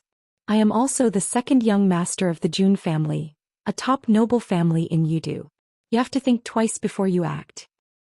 The high priest was so angry that his entire body trembled. His hands trembled as he pointed at Jun Mubai and scolded, "Think thrice your mother. That good-for-nothing Yuanji, that bastard, what kind of friends does he have? If he owes you something, you should ask him for it. What right do you have to look for this old man?" Jun Mubai was also angered by the scolding. He straightened his neck and shouted angrily, "Old man, you didn't pay back your debt and you still dare to scold me? Yuanji must be blind. Why did he choose such an old man as his father-in-law? I don't need those 3 king-grade divine artifacts. However, you must apologize to this young master right now." Jun Mubai put his hands on his hips and glared at the high priest. The high priest was so angry that he laughed again. He sneered and said, "You really don't know what you're talking about. Brat, you're not welcome here. I still have matters to attend to, so leave quickly. This is between you and Yuanji. It has nothing to do with me. See him out." In the blink of an eye, almost 2 hours had passed. The high priest's patience ran out. He waved his sleeves and used his divine power to wrap around Jun Mubai and send him to the door. Of course, no matter how anxious he was, he did not lose his rationality. He knew that the power of the Jun family was similar to that of the Fengling region's domain lord. They were also nobles that could not be provoked. Therefore he only sent Jun Mubai out of the door without harming him in the slightest. "Hey, old man, you must give this young master a reasonable explanation and apologize for your malicious words." After Jun Mubai landed, he rushed to the door again. Unexpectedly, the high priest waved his hand and shot out a golden light to close the door. Bang bang bang bang. Jun Mubai slammed the door and angrily demanded an apology from the high priest. However, the high priest turned a deaf ear to him and quickly left the courtyard. He entered the second courtyard. Ying had always been staying in the second courtyard. The environment of this courtyard was the most elegant. The main room was set up with a divine array, and there was a meticulously built secret room underground for Ying to cultivate in seclusion. As soon as the high priest entered the second courtyard, he was greeted by two guards in silver armor. Obviously, the two guards had been meditating in the room. They had heard the noise in the front courtyard and hurriedly got up to check the situation. However, they had not even walked out of the second courtyard when they met the high priest. They recognized the high priest, but they did not know the relationship between the high priest and Ying. Seeing that the high priest had arrived, the two of them hurriedly went up and bowed. "Your subordinates greet the high priest." After the greeting, one of the guards said, "High priest, Commandant Yan is temporarily not here. He is on a mission in the Soaring Wind region and only comes back once every 6 months." The high priest hurriedly waved his hand and said in a dignified tone, "Of course I know. I'm not looking for Commandant Yan. I'm looking for Miss Ying." The two guards were stunned. "Oh, high priest, Miss Ying is in seclusion. It's not good to disturb her," the high priest said with a gloomy expression. "This is a matter of life and death. It can't be delayed any longer. I must see her. Move aside." The two guards hesitated for a moment before nodding in agreement. "All right, high priest, please follow me." The two led the high priest into the hall and came in front of a secret door. "Wait here. I'll go in alone." The high priest instructed and cast a spell to open the secret door. He stepped in alone. After passing through a dark tunnel, he quickly entered the underground and came to the door of the secret room. The door of the secret room was tightly shut and sealed by a divine array. The surroundings were deathly silent and emitted a faint chill. The high priest's heart tightened. He thought to himself, "There's no movement at all. Could Ying have fainted? Oh, I can't knock. I have to wait for her to open the door."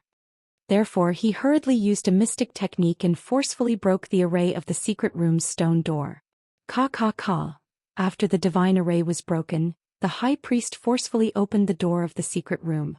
He quickly stepped into the dark secret room and saw that the secret room was flashing with an icy blue light. There was a bone-piercing chill. "Ying, father is back. Wake up." The high priest looked around for Ying's figure and called out in a gentle and kind tone. However, there was a gourd-shaped ice sculpture in the middle of the secret room. It suddenly cracked and a large amount of ice shards fell.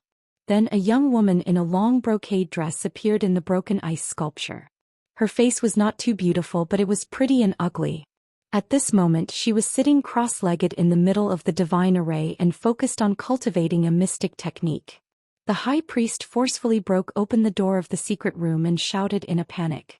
Immediately, her mind was disturbed and her blood flowed in reverse. When the ice sculpture shattered, she spat out a mouthful of blood. Her divine soul and divine power were in a mess. Seeing this, the high priest's face changed drastically. His heart was in his throat. "Ying, you're really poisoned. It's already so serious." The high priest exclaimed and rushed to the front of the ice sculpture.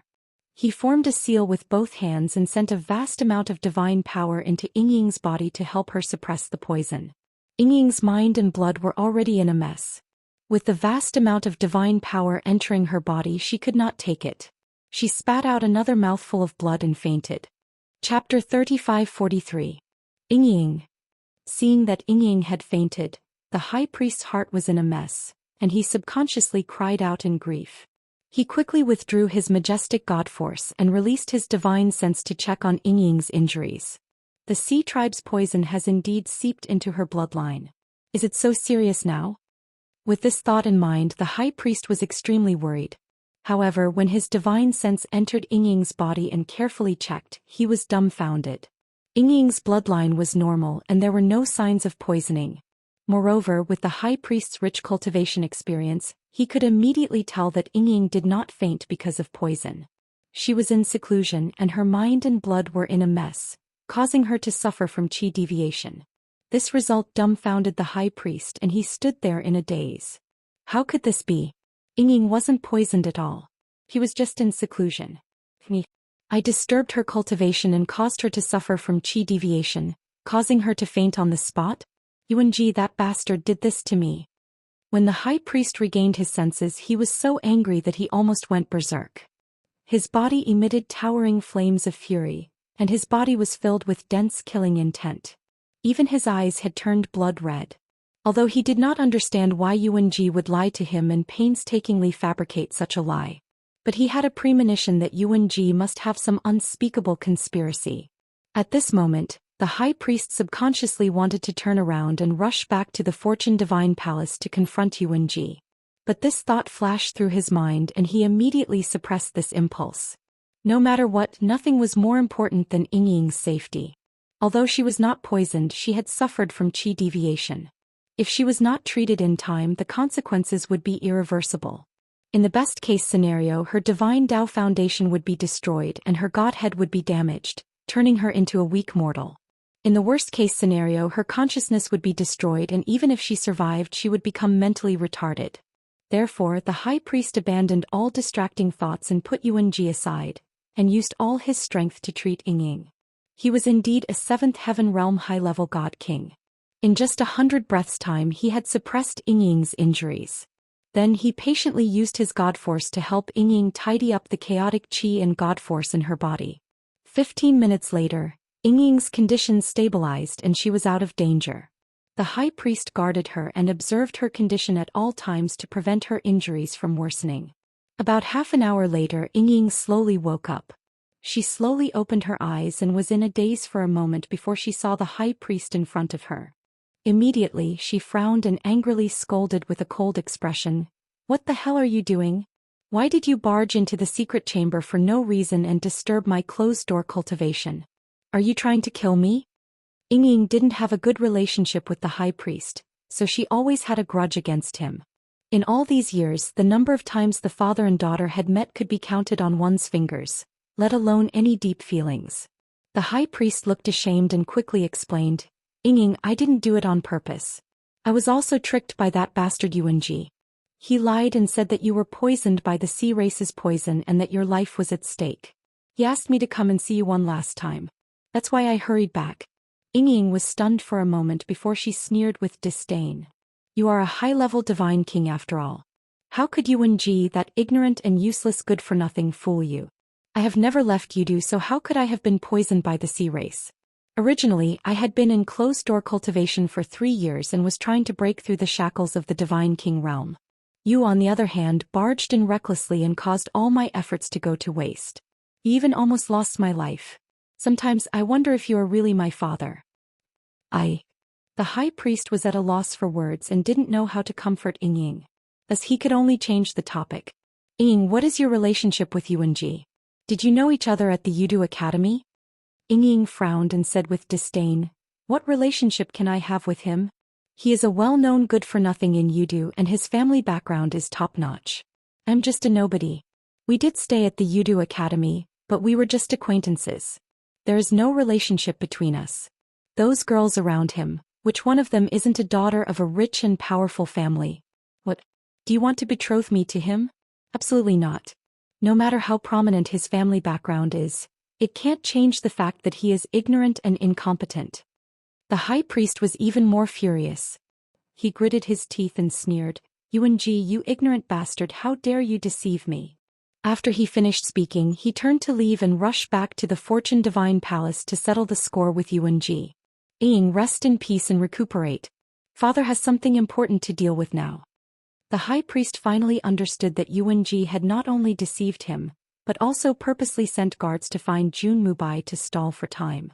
Yuan Ji must have an ulterior motive, and it was most likely related to the creation altar. When he thought of this, the high priest wished he could grow wings and fly back to the Fortune Divine Palace immediately. He had a bad feeling that something big was going to happen tonight. However, just as he was about to turn and leave, Ying pulled him back. "Father, I just woke up and you are in a hurry to leave? Could it be that in your eyes, my life and safety are not as important as your mission?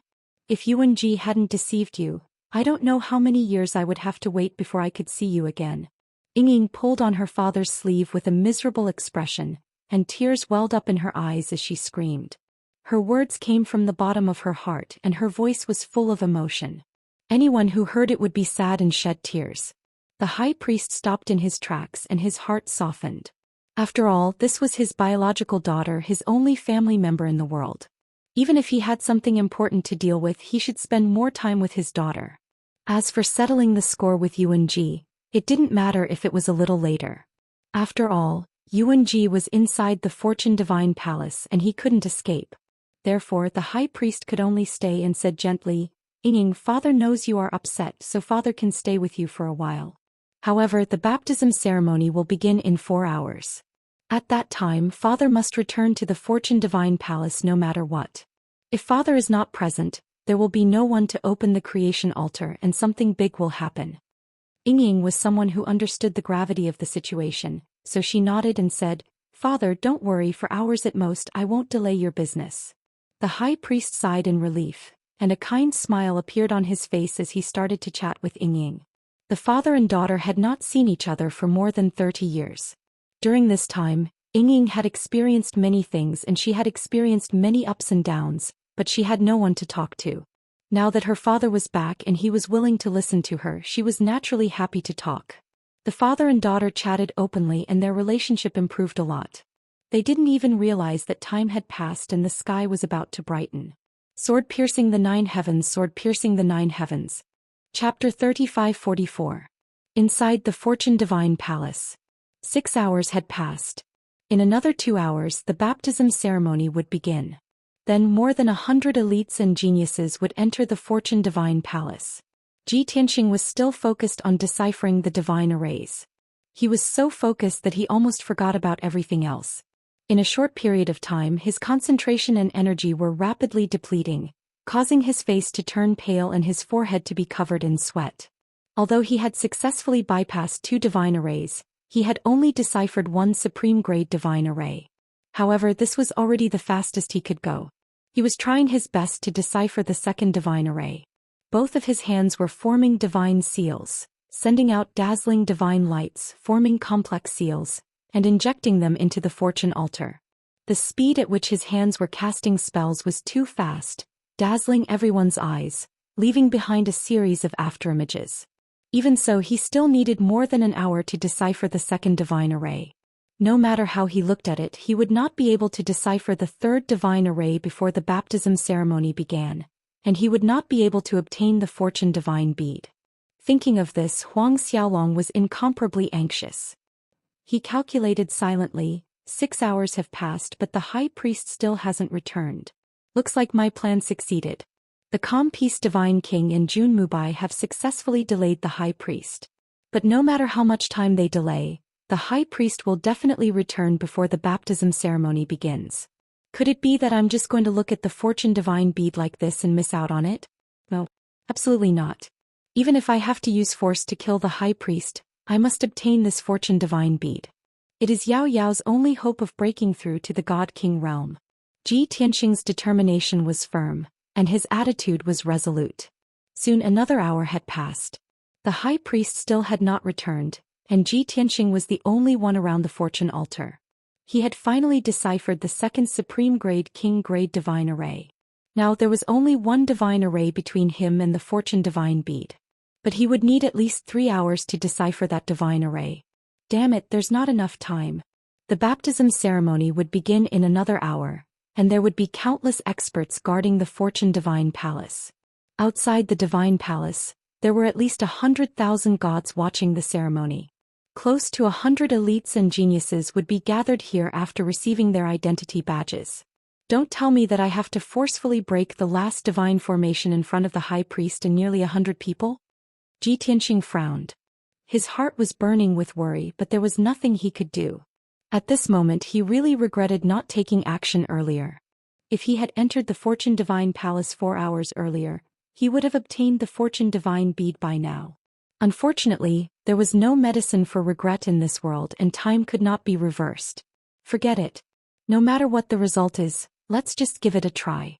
There will be a way when the car comes to the mountain, and the boat will cross the bridge when it comes to it.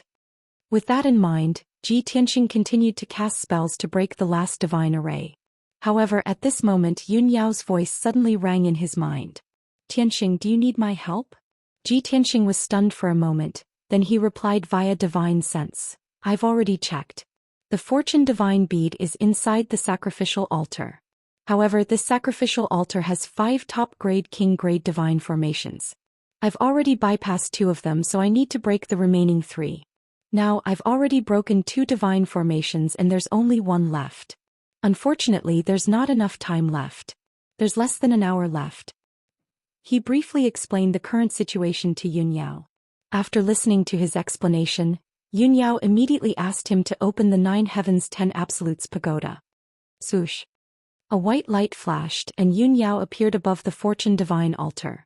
She looked at the splendid sacrificial altar beneath her feet, and her eyes shone brightly. She nodded repeatedly and said, "That's right, it's really the Fortune Divine bead. It's in the depths of the sacrificial altar. Tianxing, the Fortune Divine bead is so close to me and I can sense and resonate strongly with it. I can feel that it's sentient. It's complaining and whining to me.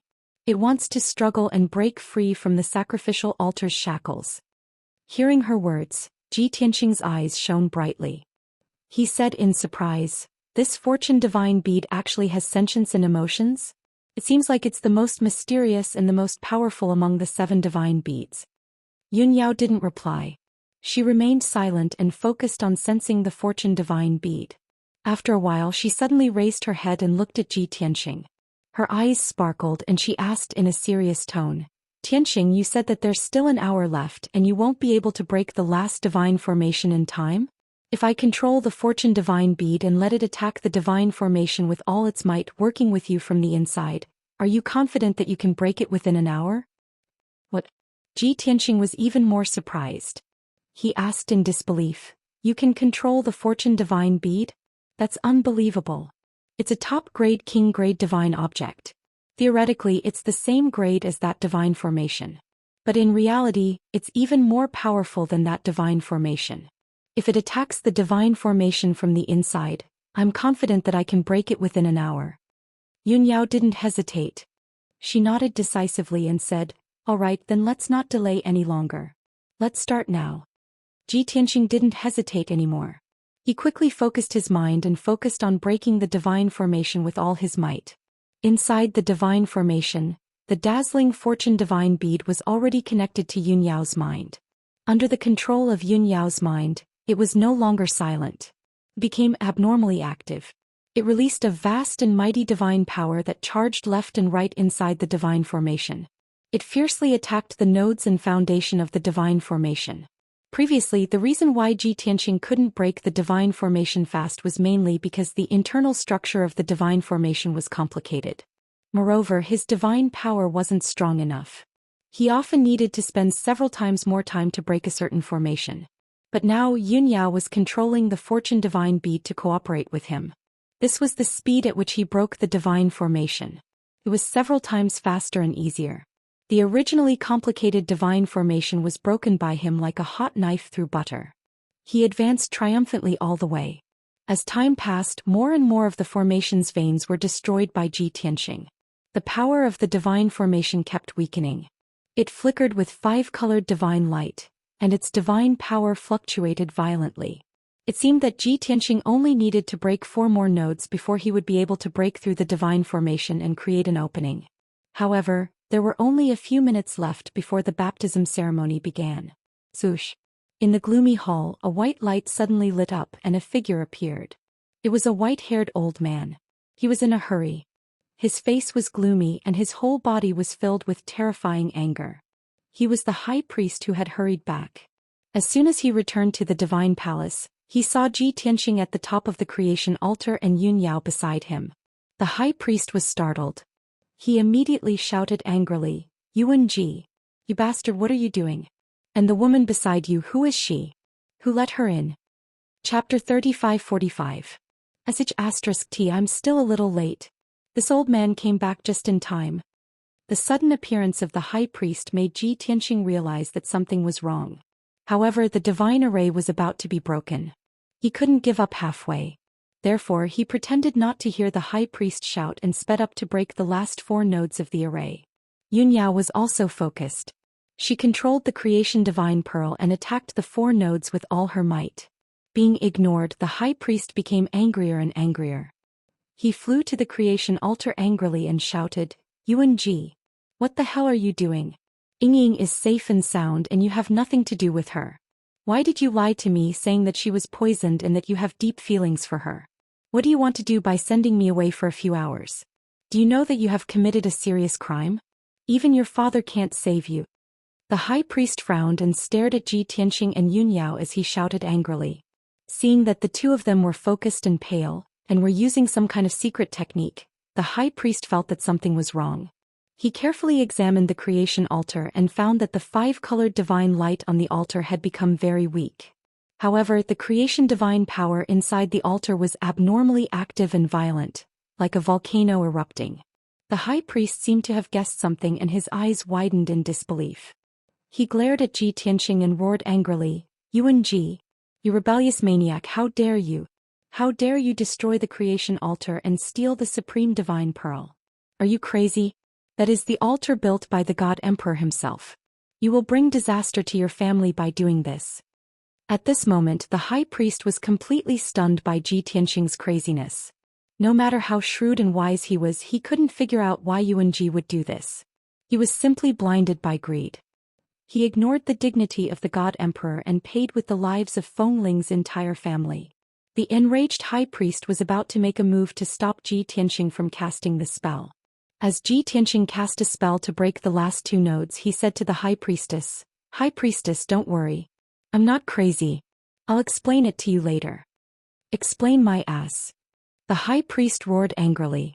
He immediately raised his hand and was about to stop Ji Tianxing. Ji Tianxing had no choice but to take the risk. He shouted angrily, "Stop. Do you know who I am? Do you know what I'm doing?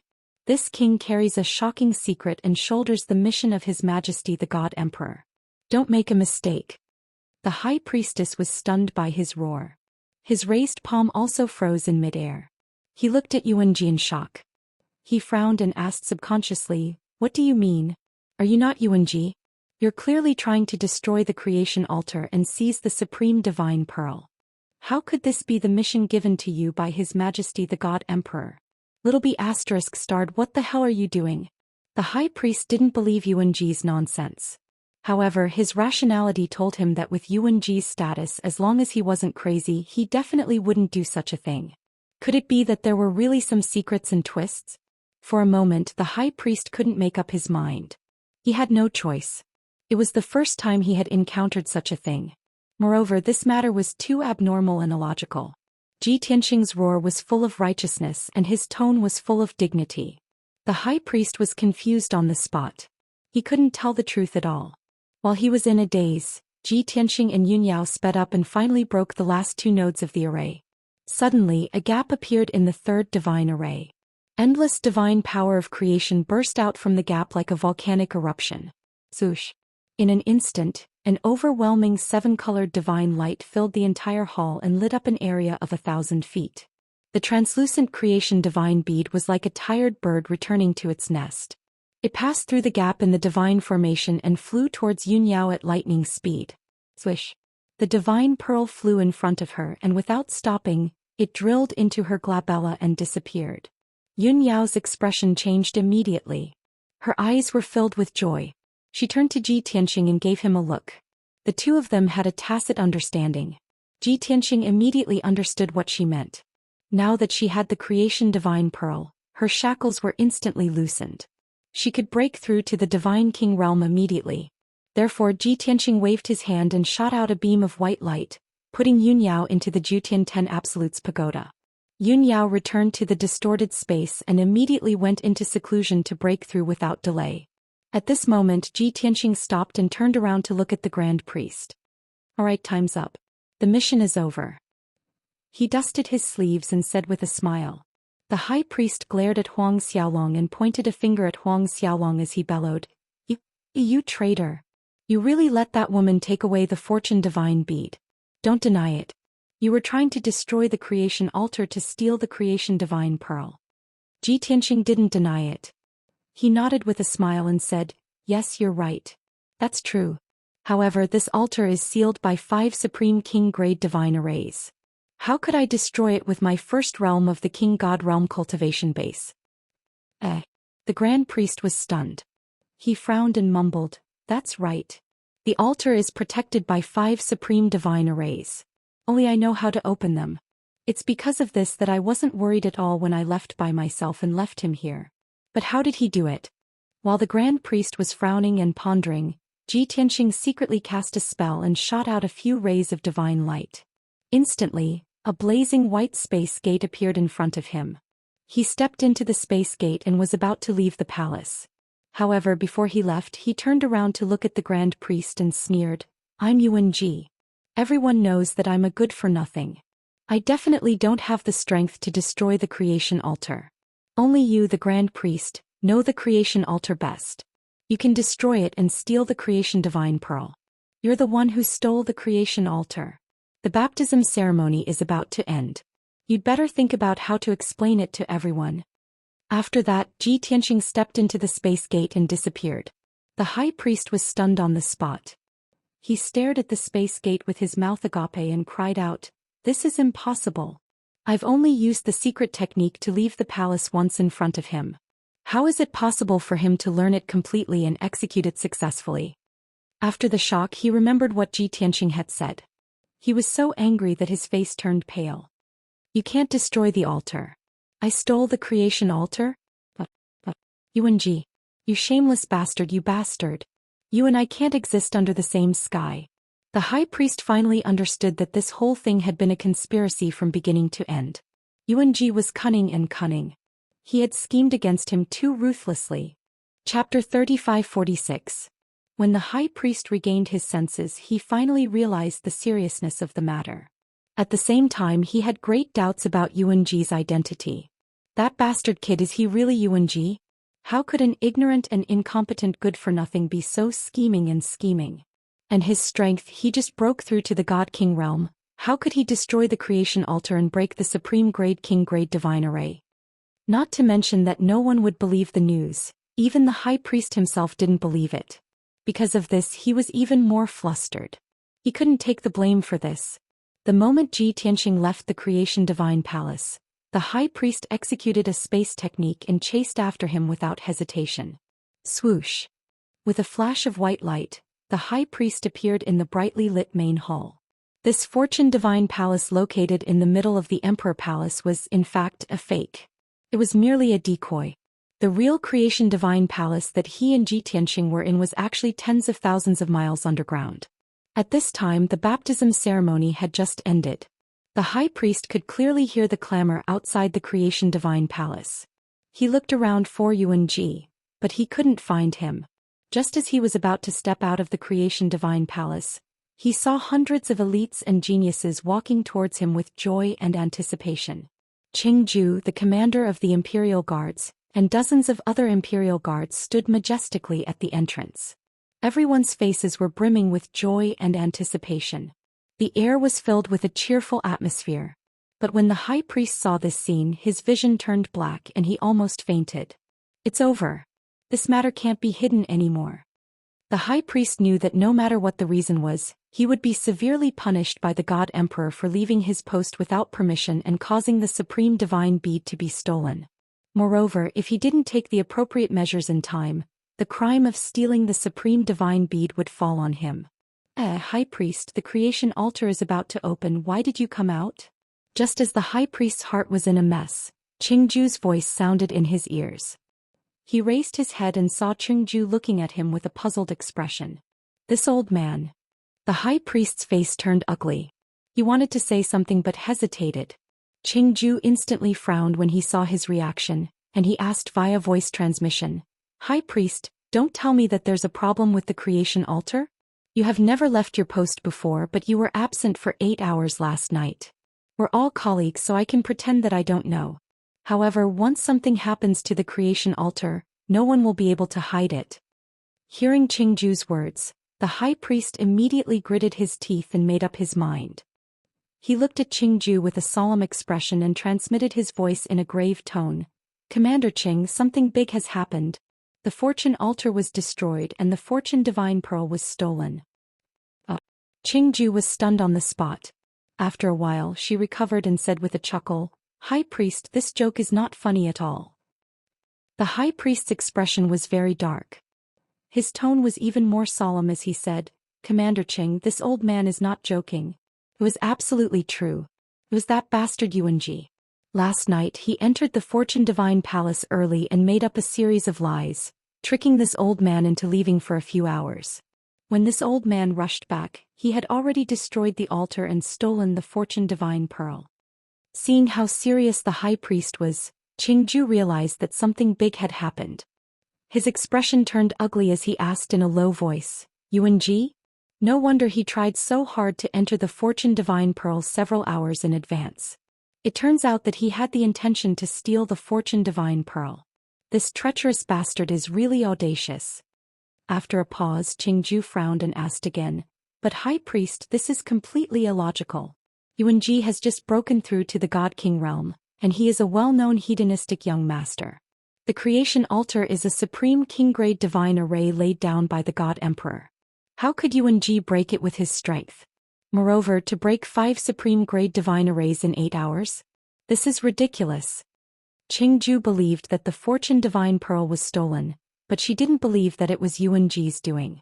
The high priest's expression turned ugly as he asked angrily, "Qingju, what do you mean? Are you suspecting this old man?" "Haha."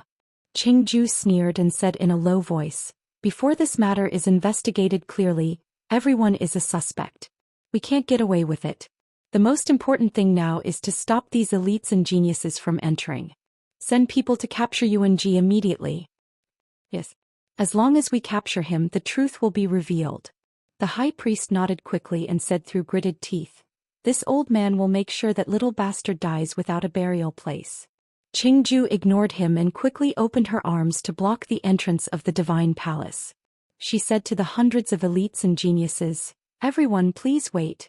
There is a small problem inside the divine palace and it will take a moment to deal with it. Please wait outside and don't enter the divine palace."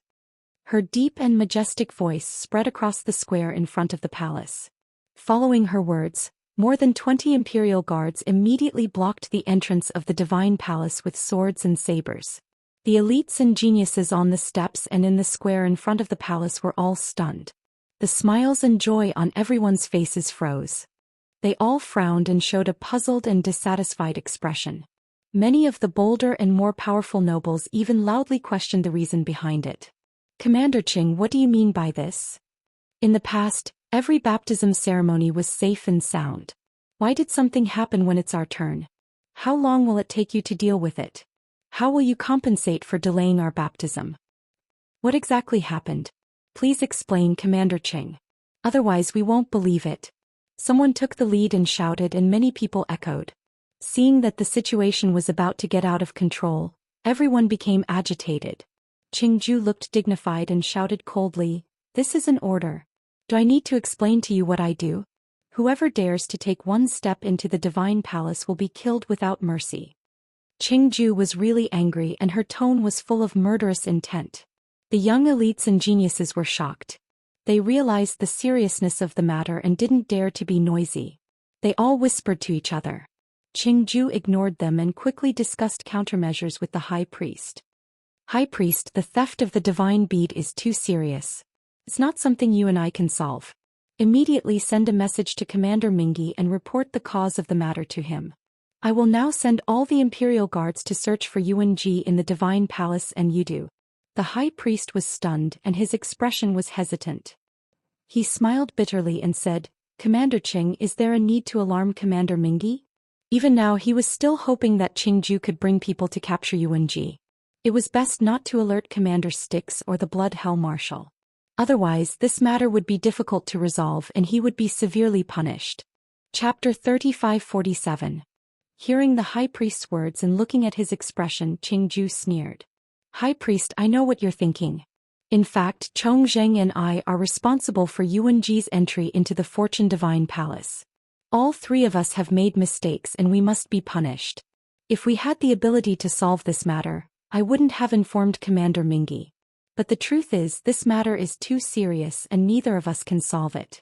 Listen to me, report to Commander Mingi immediately. If we're late, our punishment will be worse. The high priest pondered for a moment and nodded. That's right, we'll take the initiative to report the situation and ask for Commander Mingi's punishment. It's better than him coming to question us for our negligence. After the two of them discussed the countermeasures, they began to split up. The high priest quickly took out a transmission jade slip and reported the situation to Commander Mingi. After sending out the transmission jade slip, he hesitated for a moment, then sent a transmission to Chongqing to explain the situation. By this time, Qingju had gathered more than a dozen Imperial Guards captains and sent out more than 600 Imperial Guards to search the Fortune Divine Palace and Yudu City. Swoosh, swoosh, swoosh. The originally tranquil and peaceful Imperial Palace instantly became hostile and oppressive because of the dozen or so Imperial Guards that were brimming with murderous auras as they galloped out. The 100 or so elite geniuses on the square in front of the main hall felt that something was amiss when they saw the Imperial Guards' cold and murderous figures. Their discussion in secret became more intense. Everyone had a premonition that something big had happened. This matter involved the Fortune Divine Palace. And if there was even the slightest problem, it would not be a small matter. Some of the elites and geniuses had high status and were closely related to the Imperial Guards and Internal Affairs Department, or had secret information channels. In less than 15 minutes, these elite geniuses found out the reason. Someone had entered the Fortune Divine Palace in advance last night, tricked the High Priest, destroyed the Fortune Altar and stole the Supreme Divine Bead. No one would have guessed that the daring bastard was actually the hedonistic young master Yuanji.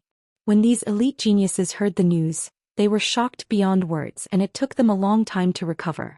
Then their blood boiled with excitement, and they hurriedly told the others about this matter. Regardless of whether they were gloating or seeking novelty, they couldn't help but spread the news. Not long after, close to 100 elite geniuses heard the news. Everyone was dumbfounded. They were so shocked that their minds went blank and they prostrated themselves in admiration.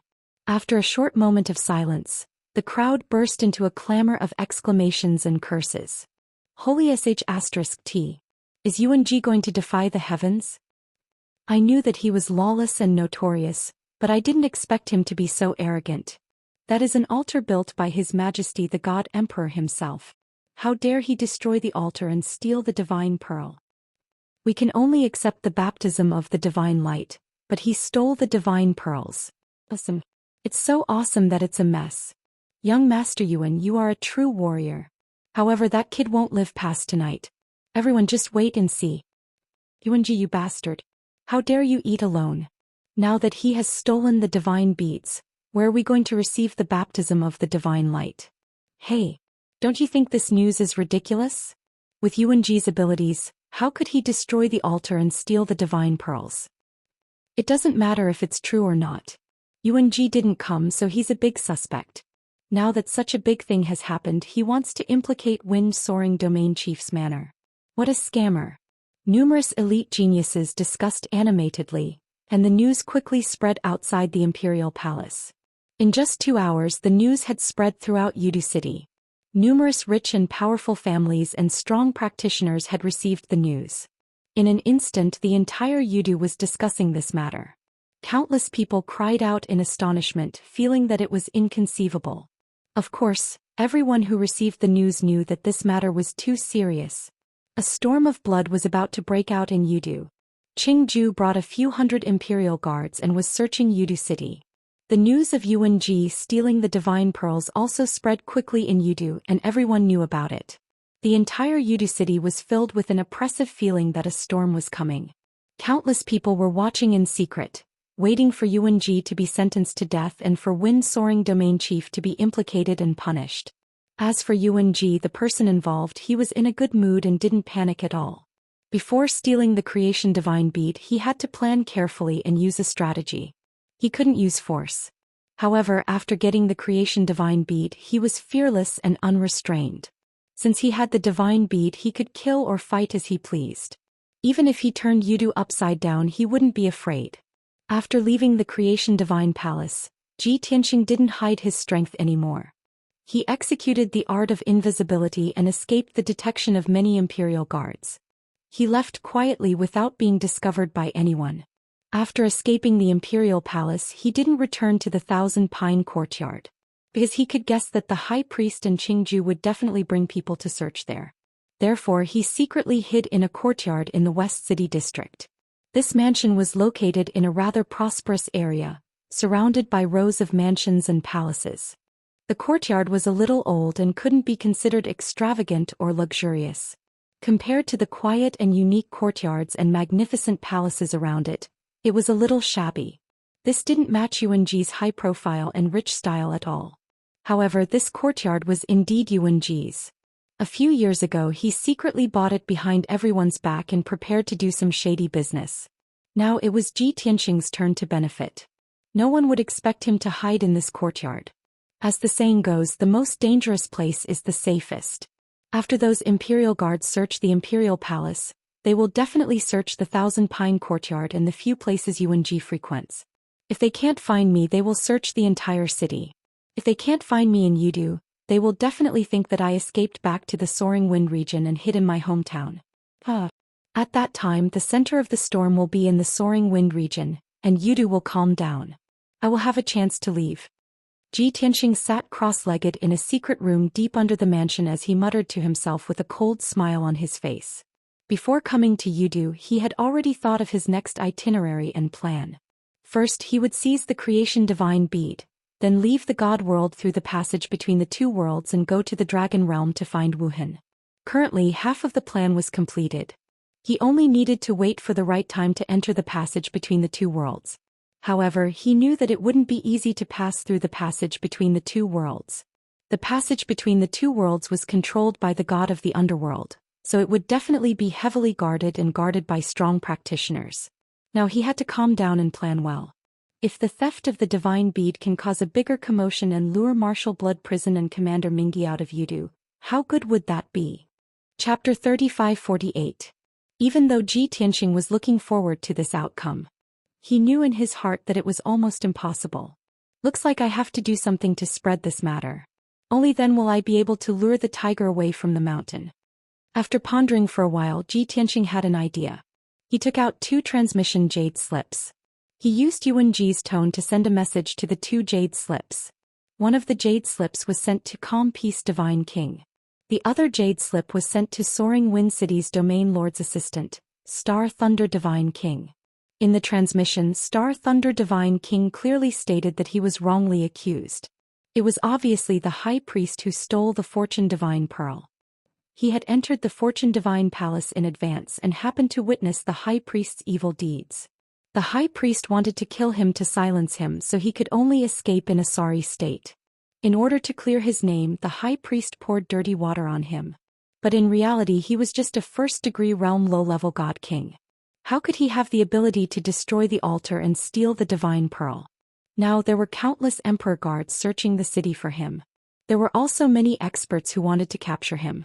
He was panicking and scared, so he could only hide. In the transmission jade slip, Ji Tianxing made up a realistic story describing himself as being wronged. After doing all this, he took out divine pellets and source stones and started to circulate his cultivation technique to recover his god force. After all, he had been maintaining his peak state to break the array last night, and had exhausted too much of his mental strength. In the depths of the Fortune Divine Palace, inside a magnificent palace, a golden armored guard strode in at a fast pace from the door of a secret chamber with dragons and phoenixes carved on it. This person looked anxious and his footsteps were hurried. He was holding a transmission jade slip in his hands. Reporting to Senior Commander, the Fortune Divine Palace's high priest sent a message. He has an urgent matter to report. The golden-armored guard held the jade slip and bowed respectfully as he reported. After a while, the secret chamber's door slowly opened. The golden-armored guard quickly entered the secret chamber with the jade slip. He stood in the middle of the secret chamber and knelt on one knee as he presented the jade slip. In the middle of the secret chamber's divine array sat a tall and sturdy middle-aged man with a domineering aura. This person was wearing a gray robe and a black cloak. His entire body was filled with an ice-cold aura of death, as if he was the god of death who had walked out from the underworld. He opened his black and white eyes and took the jade slip angrily. He shouted, "Don't you know that I'm cultivating in seclusion to break through to the 9th layer of the king god realm?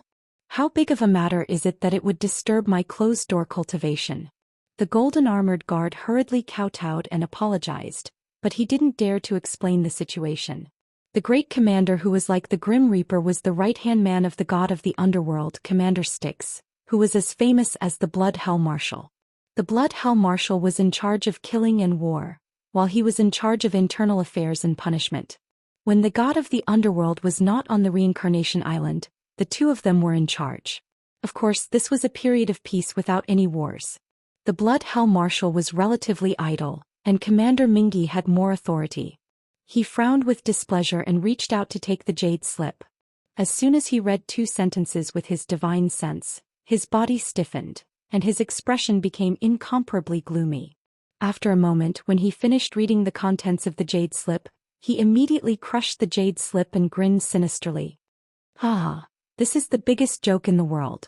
A good-for-nothing who just broke through to the king god realm, known by the whole city, destroyed the creation altar and stole the creation divine pearl? The god of the underworld, the rich resources created by the king god of the underworld, raised a good-for-nothing like the high priest?" Commander Mingi was so angry that he laughed. He got up and walked out of the secret room to the study. His entire body was filled with a cold aura of death, and his chest was filled with monstrous anger. "Tell the high priest to come see me. I want to see what tricks he's playing. A good-for-nothing played him like a fool." The golden-armored guard said yes and hurriedly went to pass on the order. 100 breaths later. In the study of Commander Mingi's residence. The high priest stepped into the study, trembling with fear, and bowed to the stalwart figure by the window. "This subordinate greets the Grand Commander."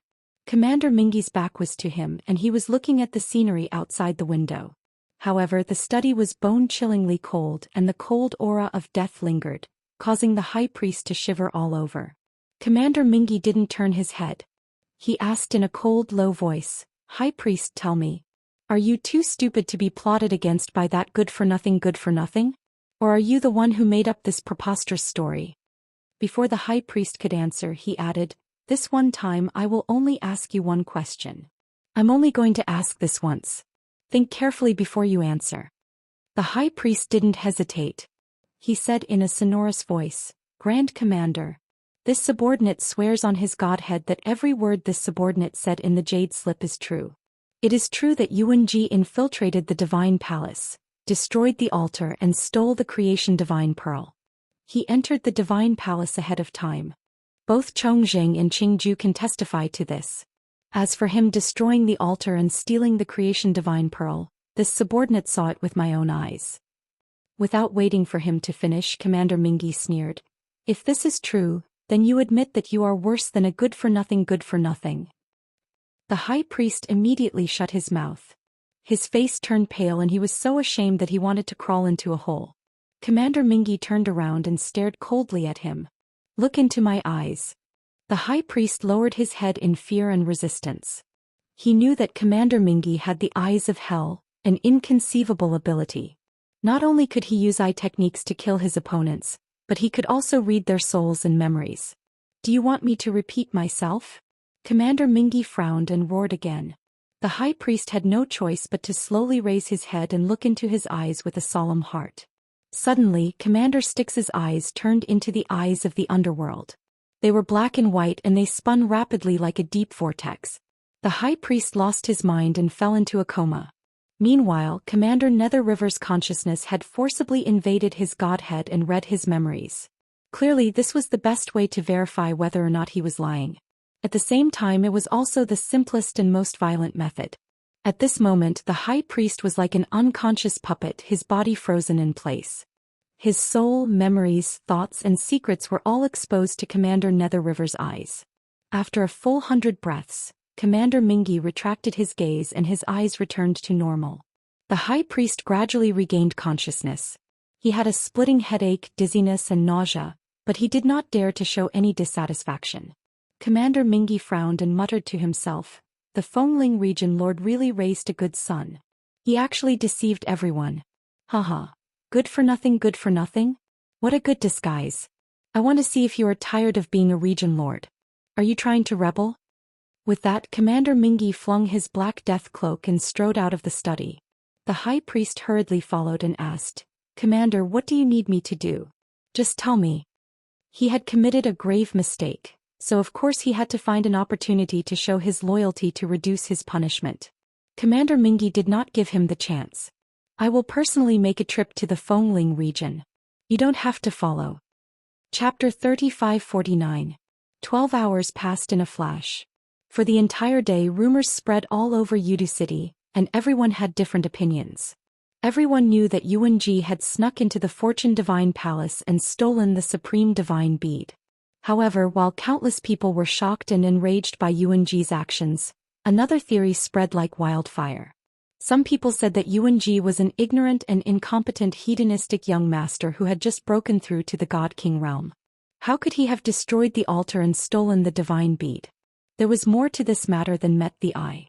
It was the high priest guarding the Fortune Divine Palace who had stolen the divine bead and framed Yuanji for it. Once this theory spread, it was immediately approved by the people. In everyone's eyes, this theory made sense.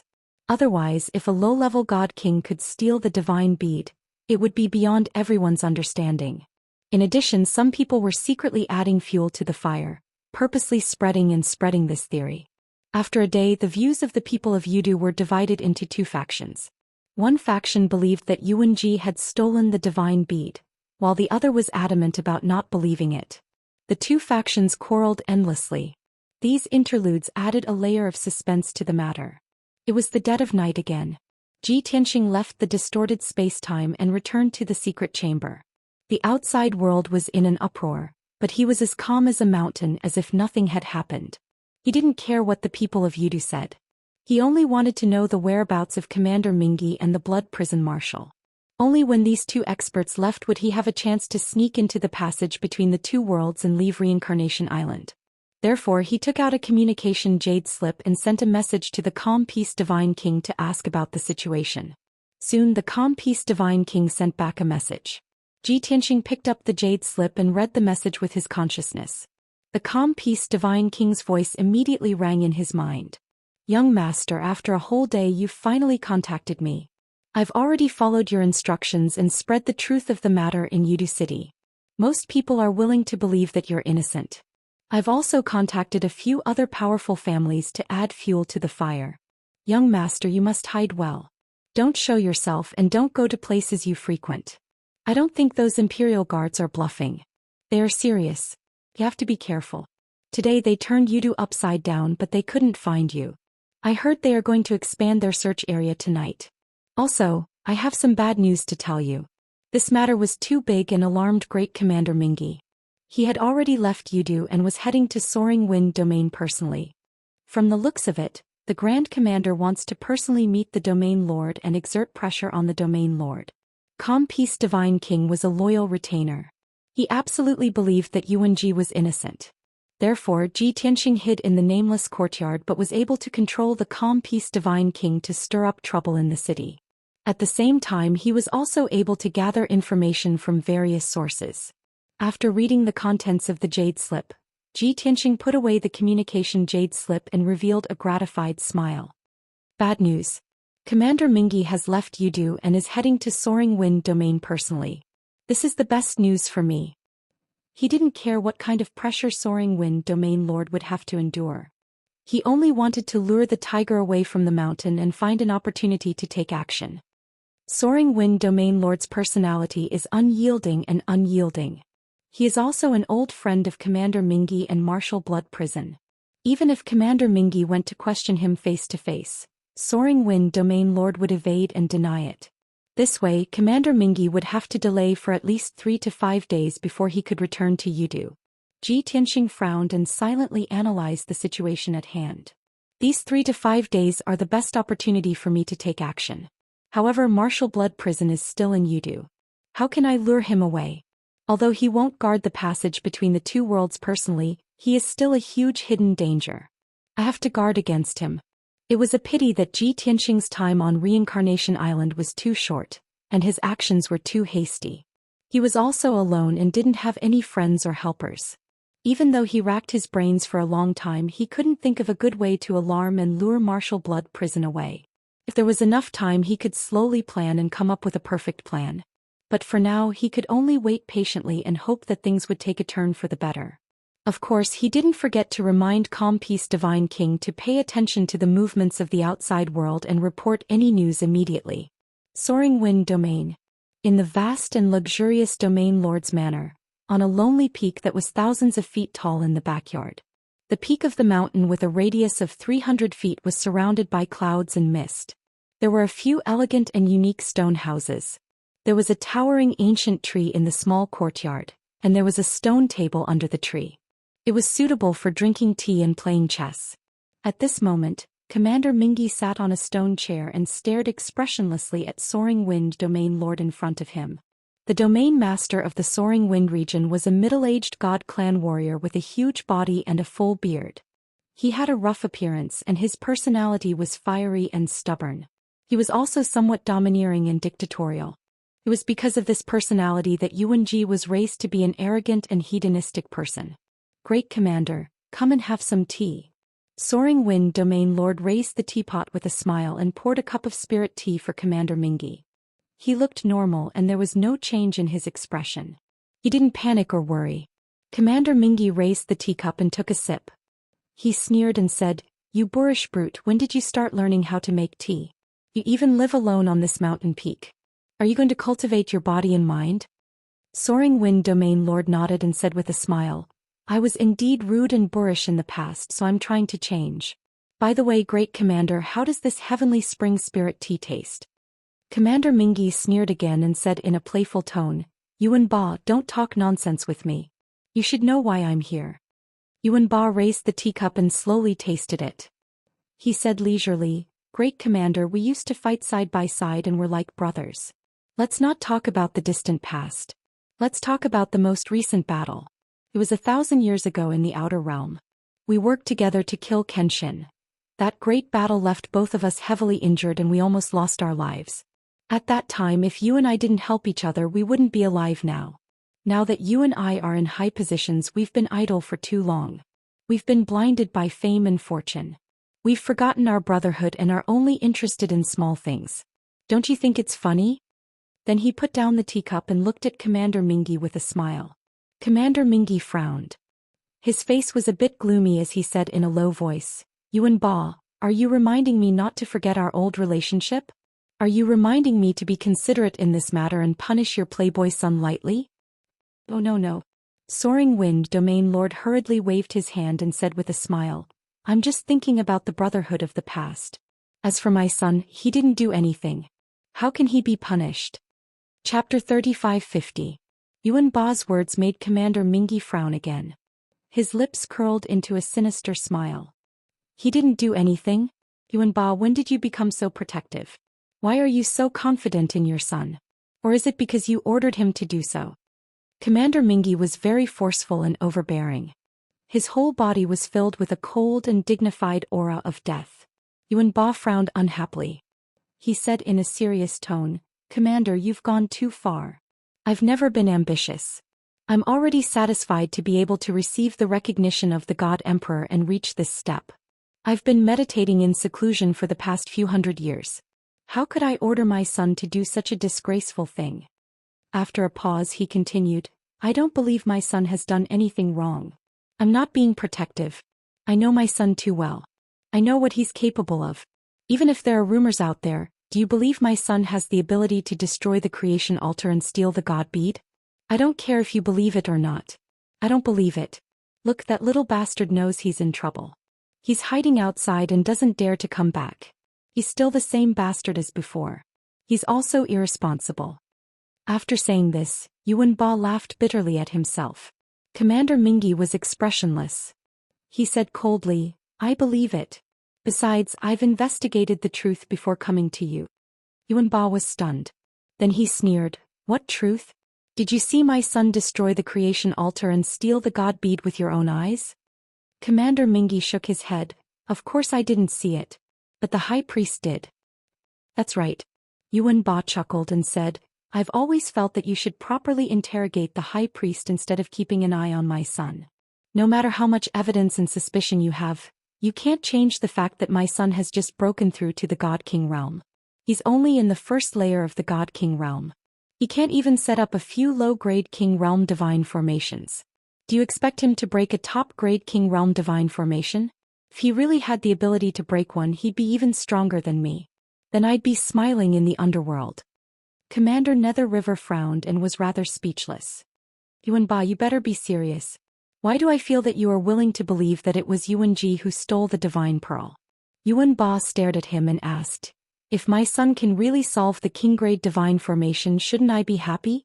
That was called the student surpassing the master. That was the fortune bestowed by the heavens, an unprecedented miracle. If the Yuan family really has such a monstrous talent, I wouldn't hesitate to die right now. Yuan Ba's nonchalant attitude left Commander Styx completely helpless. Yuan Ba, stop talking nonsense with me. Don't you realize the seriousness of this matter? Do you have to alarm His Majesty the God Emperor before you are willing to wake up and regret? Hearing these two sentences, Yuan Ba's face immediately darkened. He was also very angry. He sneered angrily and said, Chief Commander, I've said everything that needs to be said. If you continue to pester me, then I can only conclude that if you want to condemn someone, you can always find a pretext. You are deliberately slandering me and framing me. Is His Majesty the God Emperor going to purge his old subordinates? So, as the Chief Commander of Internal Affairs, you're going to start with me first? My son is a bit of a spoiled brat and a bit arrogant, but he didn't make any big mistakes. You are making an issue out of him and making up such a ridiculous accusation. Doesn't your conscience hurt? Commander Styx was speechless. The more Yuan Ba thought about it, the angrier he got. He shouted angrily, Anyway, I'll say this. If you really want to purge your old subordinates, then do it openly. Just say it, don't play this game with me. At worst, I will resign from my position as the leader. I only ask that you let my son go. Let's say if a miracle happens and my son suddenly becomes a monstrous talent and really steals the divine pearl, then he will be the best of the Yuan family. Then he will be the most promising child of the Yuan clan. Yuan Ba will take the blame for him. If you want to kill me, come at me. Yuan Ba laid his cards on the table. This time Commander Styx completely lost his temper. Forget it, you unreasonable bastard. I don't want to talk to you anymore. Commander Styx stood up angrily and left in a huff. Yuan Ba's anger completely disappeared. He even waved his hand with a smile. Take care, Chief Commander. Come again when you have time. Commander Styx flew into the clouds and immediately stopped. He turned to look at Yuan Ba and said angrily, What are you happy about? I didn't say I was leaving Soaring Wind region. Give me 2 days to calm down. I want to investigate this matter personally. I must find out the truth. Otherwise, I won't be able to answer to the God Emperor. Yuan Ba immediately withered. He couldn't help but roll his eyes and mutter, Damn, I thought you were going to leave. Then go ahead and investigate. As long as you don't deliberately frame me, you can investigate whatever you want. Unreasonable. Commander Styx cursed with a cold face and turned to leave. Yuan Ba quickly returned to normal. He slowly drank his tea. In his mind, he imagined his son suddenly becoming a monstrous talent, punching a high-level deity king and kicking the reincarnation deity general. Thinking of this, he was immediately in a good mood. His face was filled with the kind smile of an old father. He couldn't help but hum a little tune. Unknowingly, another day and night passed. In these 24 hours, Yudu was still filled with rumors and opinions. Qingju led thousands of imperial guards and searched Yudu City again. Then they gave up on Yudu City and began to search along the way to Soaring Wind region. In their minds, Yuan Ji must have left Yudu long ago and was on his way back to Soaring Wind region. The continuous running exhausted Qingju. He gritted his teeth in hatred. The high priest stayed behind in the creation divine palace. It was as if he had lost his soul. He spent every day in fear and anticipation. As for the hundreds of elite geniuses who received the baptism, they were thoroughly disappointed and had completely given up. They knew that they wouldn't be able to get the creation divine bead back anytime soon. There was no point in continuing to wait in the imperial palace. They might as well go home and find their own mothers. Of course, these people not only hated Yuan but also the high priest. If it weren't for these two bastards, they would have happily accepted the baptism and become geniuses. At the same time, in the secret chamber of the nameless house, Ji Tianxing was keeping track of the outside world through the calm peace divine king as a spy. At the same time, he suddenly thought of a seemingly feasible method to lure the blood prison marshal away. However, this method was a little risky. He still needed Jiku's cooperation. Thus he took out the 9 Heavens 10 Absolutes pagoda and entered the distorted space to find Jiku. However, when he returned to the blood flame sacred tree, before he could see Jiku, his attention was attracted by the 7-colored divine light that shot into the sky. The beautiful figure under the sacred tree became as dazzling as the sun, emitting boundless divine power. Without a doubt she had broken through. Chapter 3551. 2 days had passed since Ji Tianxing obtained the creation divine pearl. Meanwhile, Yunyao had been cultivating in seclusion for more than 3 months in the distorted space-time. She had successfully merged with the creation divine pearl and finally gathered all 7 pearls, successfully breaking through to the God King realm. At this moment she was more dazzling than the sun and more sacred than the silver moon. Boundless rainbow divine light covered the brilliance of the blood flame sacred tree and illuminated everything within 100,000 miles. Vast and mighty divine power spread out without restraint. The blood flame sacred tree and the people cultivating under the sacred tree all benefited greatly from the boundless divine power. A worldly phenomenon appeared above the blood flame sacred tree. The worldly phenomenon was very special and completely different from the other god kings. An indomitable and majestic goddess stood at the peak of the boundless sea of clouds. Beneath her feet was a 5-clawed golden dragon and a crimson flame phoenix. Behind her, the sun and moon could be vaguely seen as well as the stars and the vast void.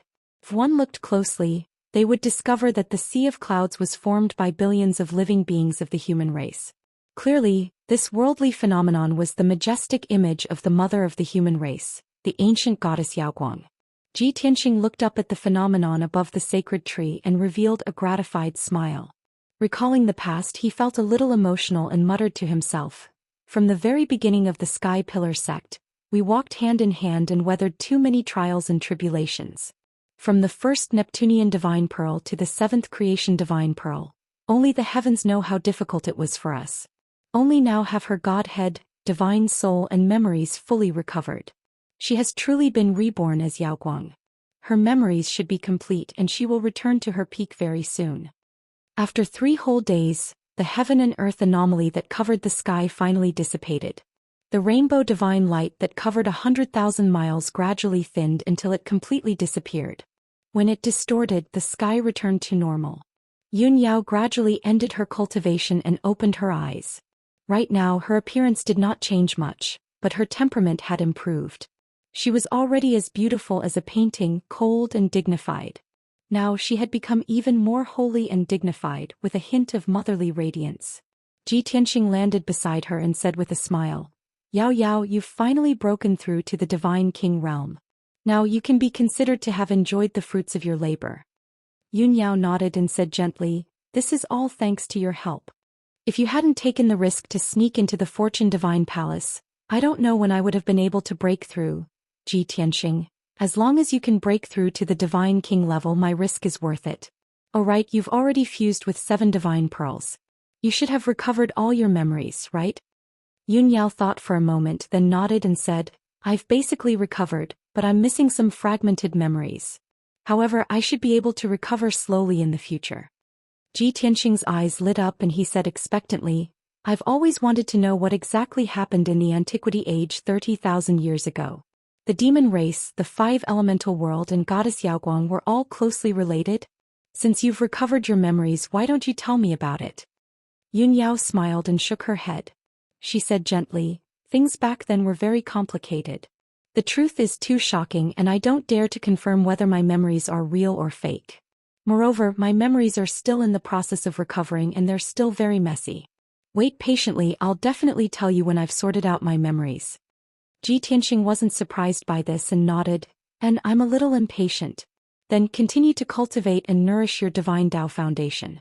I won't disturb you any further. Yun Yao nodded slightly and went into seclusion to consolidate her foundation and cultivation. Ji Tianxing got up and left. He flew 10,000 feet away and landed beside Jiku. Jiku was cultivating wholeheartedly, working hard to break through to the second stage of the God King realm. Ji Tianxing called out to her through his divine will. She quickly ended her cultivation and opened her eyes. Big brother Tianxing, why are you looking for me?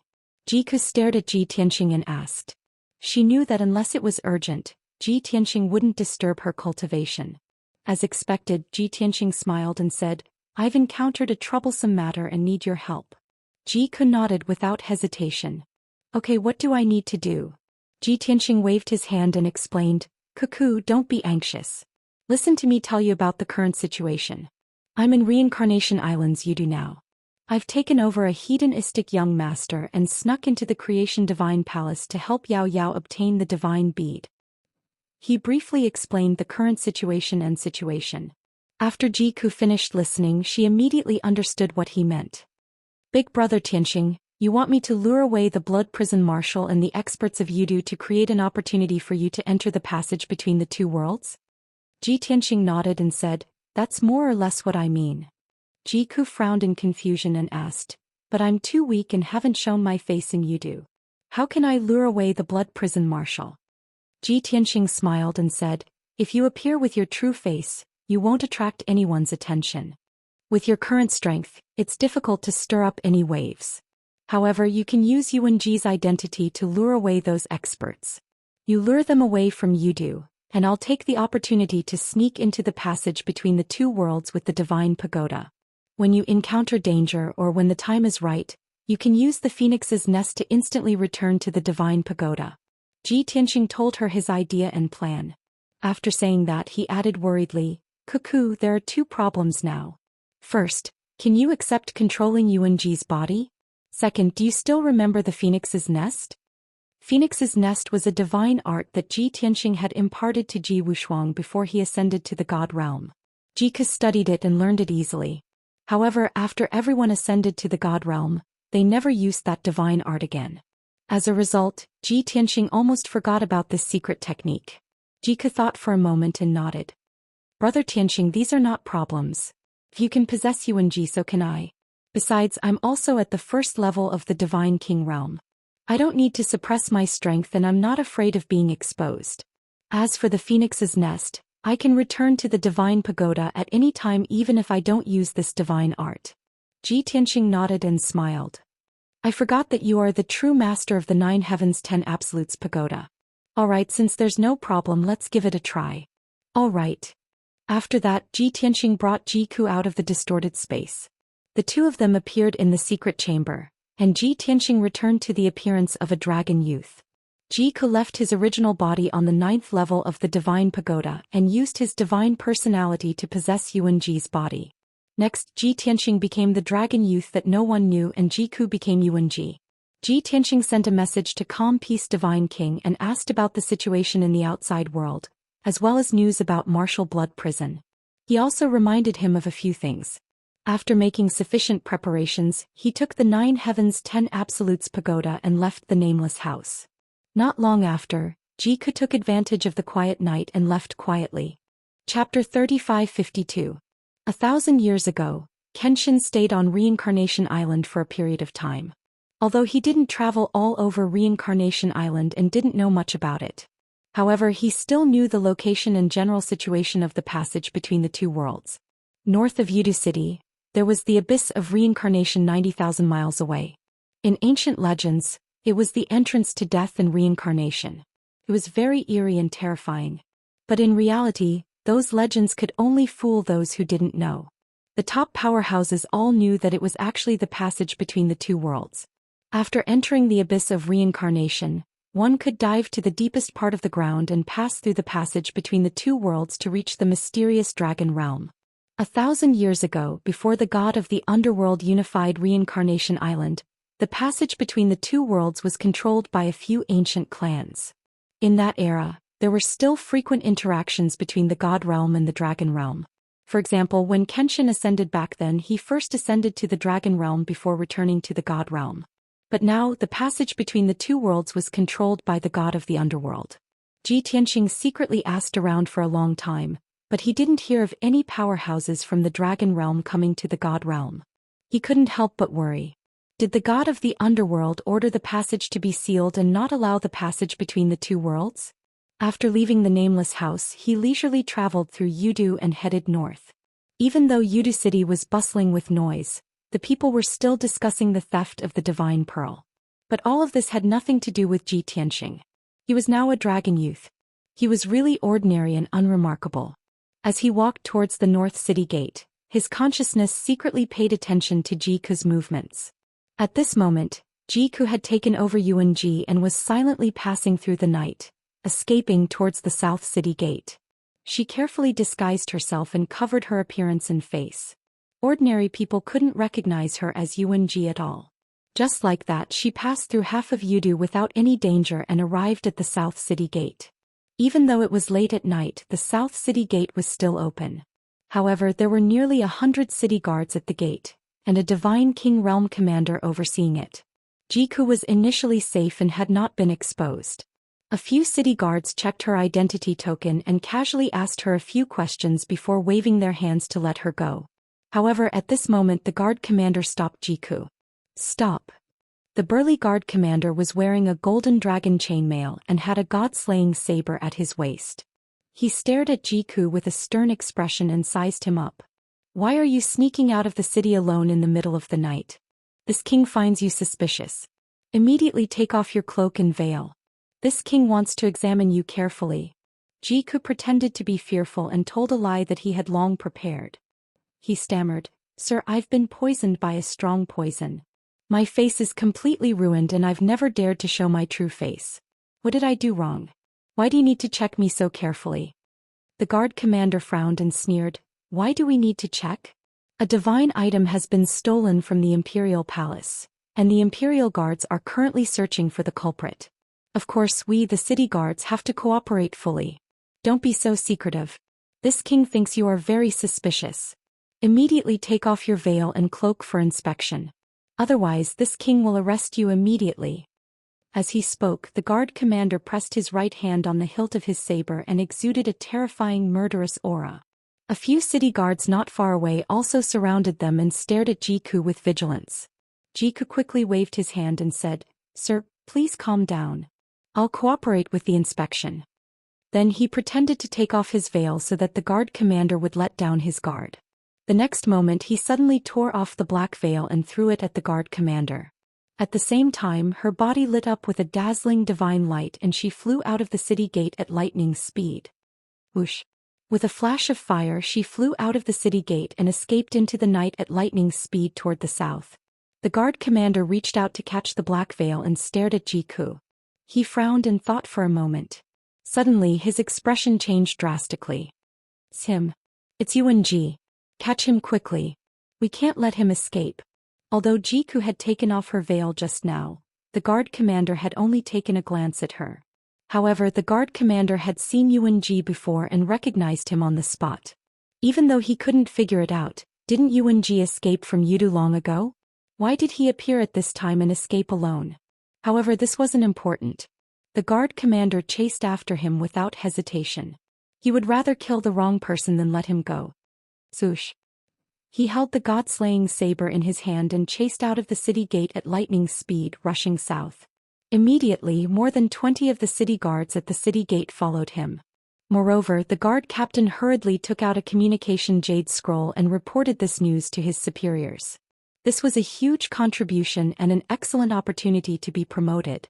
Following that, the 24 city guards whistled through the night sky as they chased after the man to the south. Ji Tianxing hid in the darkness near the north city gate and used his divine consciousness to monitor this scene, waiting patiently. In any case, his divine consciousness could cover a radius of 80,000 miles. He could clearly see the movements of Jiku and the city guards. About 100 breaths later, Jiku had fled to the south for 60,000 miles. Without leaving any trace, she slowed down and pretended that the captain of the guards had caught up with her. The guard commander was already full of excitement. The huge contribution and reward had gone to his head. From what he knew, Yuanji was a good-for-nothing who had just broken through to the Divine King realm. He was so weak that he wasn't worth mentioning. Therefore he pounced forward without hesitation, waving the god-slaying saber and slashing at Jiku majestically. Yuanji, you disgraceful traitor. If you don't surrender now, don't blame me for being merciless. Jiku wasn't afraid. He sneered in Yuanji's tone. Even if I've made a huge mistake, I'm not someone a small fry like you can deal with. You want to capture me and receive a reward? Go to hell. As he spoke, Jiku took out the heavenly phoenix divine spear. Holding the spear with both hands, he thrust out the 5-colored divine fire and started to fight with the guard commander. Boom, boom, boom. The divine techniques used by the two clashed fiercely in the night sky, creating a deafening sound. The dazzling 5-colored divine light lit up an area of 20,000 miles, making the night sky as bright as day. The huge commotion and light shadows allowed everyone in Yudu City to see them clearly. The two sides had only exchanged a dozen blows when the heavenly phoenix divine spear pierced through the guard commander's forehead. His head exploded on the spot. Without a doubt, the guard commander, who was at the second level of the Divine King realm, was easily killed by Jiku. Even his godhead was shattered by the heavenly phoenix divine spear and scattered in the night sky. Jiku quickly picked up the godhead fragments and was about to continue fleeing south. At this moment, the 20-odd city guards caught up with him again. They saw with their own eyes that the guard commander was killed. They were scared out of their wits and didn't dare to attack. After all, they were just middle-level and upper-level divine lords. Even the guard commander had been easily killed by Yuanji. If they attacked, they would only be killed in an instant. However, while the city guards didn't attack, Yuanji took the initiative to attack. Chapter 3553. Swoosh swoosh swoosh. Jiku swung his heavenly phoenix divine spear, sending out spear shadows that covered the sky and divine fire that filled the sky. In an instant, more than half of the city guards were killed, and even their divine bodies were burned to ashes. Only 3 city guards were left, and they were lucky enough to survive. However, they were already scared out of their wits. They all screamed and turned to escape toward Yudu. Jiku didn't chase after them and allowed them to escape. He turned around and continued flying south. The 3 city guards escaped 20,000 miles away in a panic. When they saw that Jiku didn't chase after them, they panted in shock. After they calmed down, they immediately sent out a signal arrow for help and reported the incident to the city guard governor. Coincidentally, the city guard governor was Qian Yuan, the young master who didn't get along with Yuanji. Originally, with his abilities, he wasn't qualified to sit in this position and lead tens of thousands of city guards. However, he was a top-notch noble and his family was powerful. The elders in his family forced him to take this position. After the news of Yuanji stealing the divine beads spread, Qian Yuan was in a good mood and took pleasure in his misfortune. He was no longer as lazy as before. He actually brought people to patrol the city gates every day to search for Yuanji. If he could capture Yuanji personally and hand him over to Commander Mingi, that would be wonderful. Stepping on his opponent to rise to the top and seeing Yuanji being executed while he received the reward for his meritorious service. Was there anything better than that? When Jiku killed the guard commander, Qian Yuan was in the palace near the South City Gate.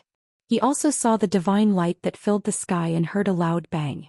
Just as he flew out of the South City Gate to check out what was going on, the guard captain sent him a message. After reading the message, Qian Yuan frowned and revealed a look of astonishment. Yuanji, this bastard, is actually so scheming and shrewd to hide from everyone? Everyone thought that he had long escaped from Yudu and rushed back to Soaring Wind region.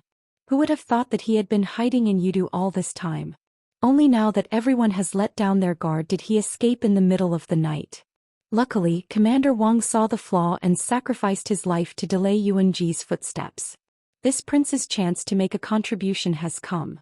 Qian Yuan held the communication jade slip in his hand and muttered to himself excitedly. His heart was full of expectations. However, he did not let the excitement get to his head. The death of the guard commander made him realize that Yuanji was not simple. At the very least, this fellow who could steal the divine orb was definitely not a good-for-nothing. He was a hidden expert. His previous image of a trash was all a disguise. Thinking of this, Qian Yuan hesitated. I have just reached the second level of the Divine King realm. In terms of strength, talent, and foundation, I am just a little bit stronger than the guard commander. If he was killed by Yuan so quickly, then I'm definitely no match for Yuan. Even if I did my best, I would only be able to stall for time and I would be seriously injured by Yuan. It's almost impossible for me to catch Yuan alone. Qian Yuan originally wanted to look for helpers and ask for the help of 2 stronger mid-level god kings. However, if that was the case, they would have to share the credit. Even if he could make a contribution and receive a reward, it would be greatly reduced. He was very unwilling to do so. Therefore, he only hesitated for a moment before deciding to take the risk. I'll chase after Yuan first and deal with him to stall for time. On the other hand, I need to send a message to Commander Mingyi. No, Senior Commander is still in Soaring Wind region. Then I can only inform Martial Blood Prison.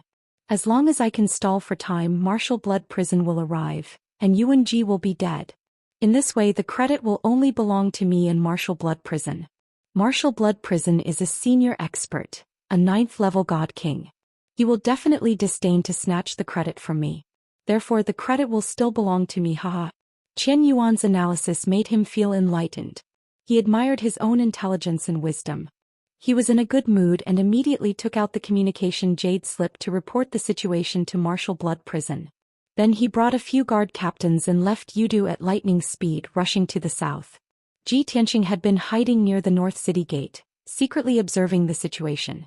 Jiku purposely revealed his identity. This was the first step of the plan. Killing the guard captain, blowing up the matter and alerting the city guard governor was the second step. As expected, after a short while, Ji Tianqing saw Qian Yuan bringing a few guard captains and hurriedly flying out of the South City Gate to chase after Jiku. Up to now, everything was going according to plan.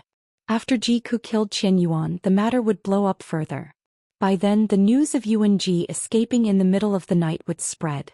The God King experts who stayed behind in Yudu would most likely be lured to the south and fight to kill Jiku. As for whether Martial Blood Prison would go personally, that would depend on the will of heaven. Once many God King experts surrounded Jiku, she would abandon Yuan body and escape back to 9 Heaven's Tenju Tower in a moment of life and death. This was Ji Tianqing's plan. He was sure that this method would definitely lure many God Kings away. However, Martial Blood Prison was an uncertain factor and he wasn't confident. At this moment, he still didn't know that Qian Yuan, who didn't get along with Yuan, had secretly helped him. The night was dark and the cold wind was like a knife. Qian Yuan brought 4 guard captains and rushed to the south at the fastest speed to chase after the fleeing Yuan. Along the way, Qian Yuan was full of anticipation and was in high spirits. The 4 guard captains were full of worry and couldn't help but ask, "Governor Qian, are we going to capture Yuan alone? Rumor has it that the kid destroyed the creation altar and stole the divine bead. Just now he even killed the guard captain. From this, we can see that he is very powerful. If we go, we will just be sending ourselves to our deaths." Qian Yuan frowned and pretended to be dignified as he reprimanded, "We are enforcing the law impartially and helping Tianqing. What's there to be afraid of? How can we destroy our own morale and boost others' prestige? Besides, we only need to deal with Yuan and try to delay as much time as possible. I have already reported this to Martial Blood Prison. We just need to hold on until he arrives." Hearing him say this, the 4 guard captains were slightly at ease. Unknowingly, 15 minutes passed. Everyone flew 100,000 miles to the south, far away from Yudu. Qian Yuan was indeed capable. With the divine arts passed down in his family, he was actually able to track the aura of Yuan divine power. Finally, they caught up to Yuan in the sky above Great Clear River. Yuan, who was wearing a black robe and a cape, had a messy aura of divine power. He looked like he was injured. His flying speed wasn't fast and he kept looking around like a bird startled by the twang of a bow. Seeing this, Qian Yuan and the other guard captains dispelled the doubts in their hearts. The worry and fear in their hearts immediately dissipated by more than half. As expected, everyone is spreading false rumors and overestimating Yuan. This king has said long ago that he is just a good-for-nothing who can't be shown in public. I thought he was a monster and strong. I didn't expect him to only have this much ability. Qian Yuan sneered and brought the 4 guard captains to attack. Sogu. Chapter 3554. Yuanji, it's time for you to die. Before he arrived, Qian Yuan's angry shout had reached Jike's ears. She immediately stopped above Taiqing River holding the Heavenly Phoenix Divine Spear, and turned to look at Qian Yuan and the others. Swish, swish, swish. Qian Yuan and the 4 guard captains immediately spread out and surrounded her. Jike frowned and stared at Qian Yuan with a gloomy look. He said in a low voice, Qian Yuan? It's you, you bastard. Qian Yuan originally wanted to stall for time. Seeing Yuanji in such a difficult situation, he was not in a hurry to make a move. Of course, he would mock him to his heart's content. Yuanji, you didn't expect to fall into my hands, did you? If you knew this would happen, why did you do it? Come on, kneel down and beg for mercy. Bark like a dog and I'll consider leaving your corpse intact. Qian Yuan's face was filled with schadenfreude as he sneered in a mocking manner. Jike's eyes became sharper and he scolded with hatred. You want to catch me, you trash? You must be tired of living. Qian Yuan was not angry and said with a smile, Yuanji, I've fought with you for so many years and I know very well how capable you are. I've already said that you're too arrogant, domineering, stupid and brainless. Sooner or later you'll court death. Seeing him speak so frankly, Jike immediately realized that he was deliberately stalling for time. Qian Yuan, you talk so much nonsense. You must be scared and don't dare to attack me. If I'm not wrong, you must have called for help and are waiting for them to come, right? Jike stared at Qian Yuan with a gloomy look and sneered contemptuously. Qian Yuan frowned and said in his heart, this is bad. Jike was not in a hurry to make a move. He sneered and asked, I'd like to know, who exactly did you ask for help? Don't ask for help from your scoundrel friends. They're too weak to be killed by me. Being looked down upon like this, Qian Yuan was ashamed and angry. He gritted his teeth and scolded, Yuanji, you're about to die but you still dare to be arrogant?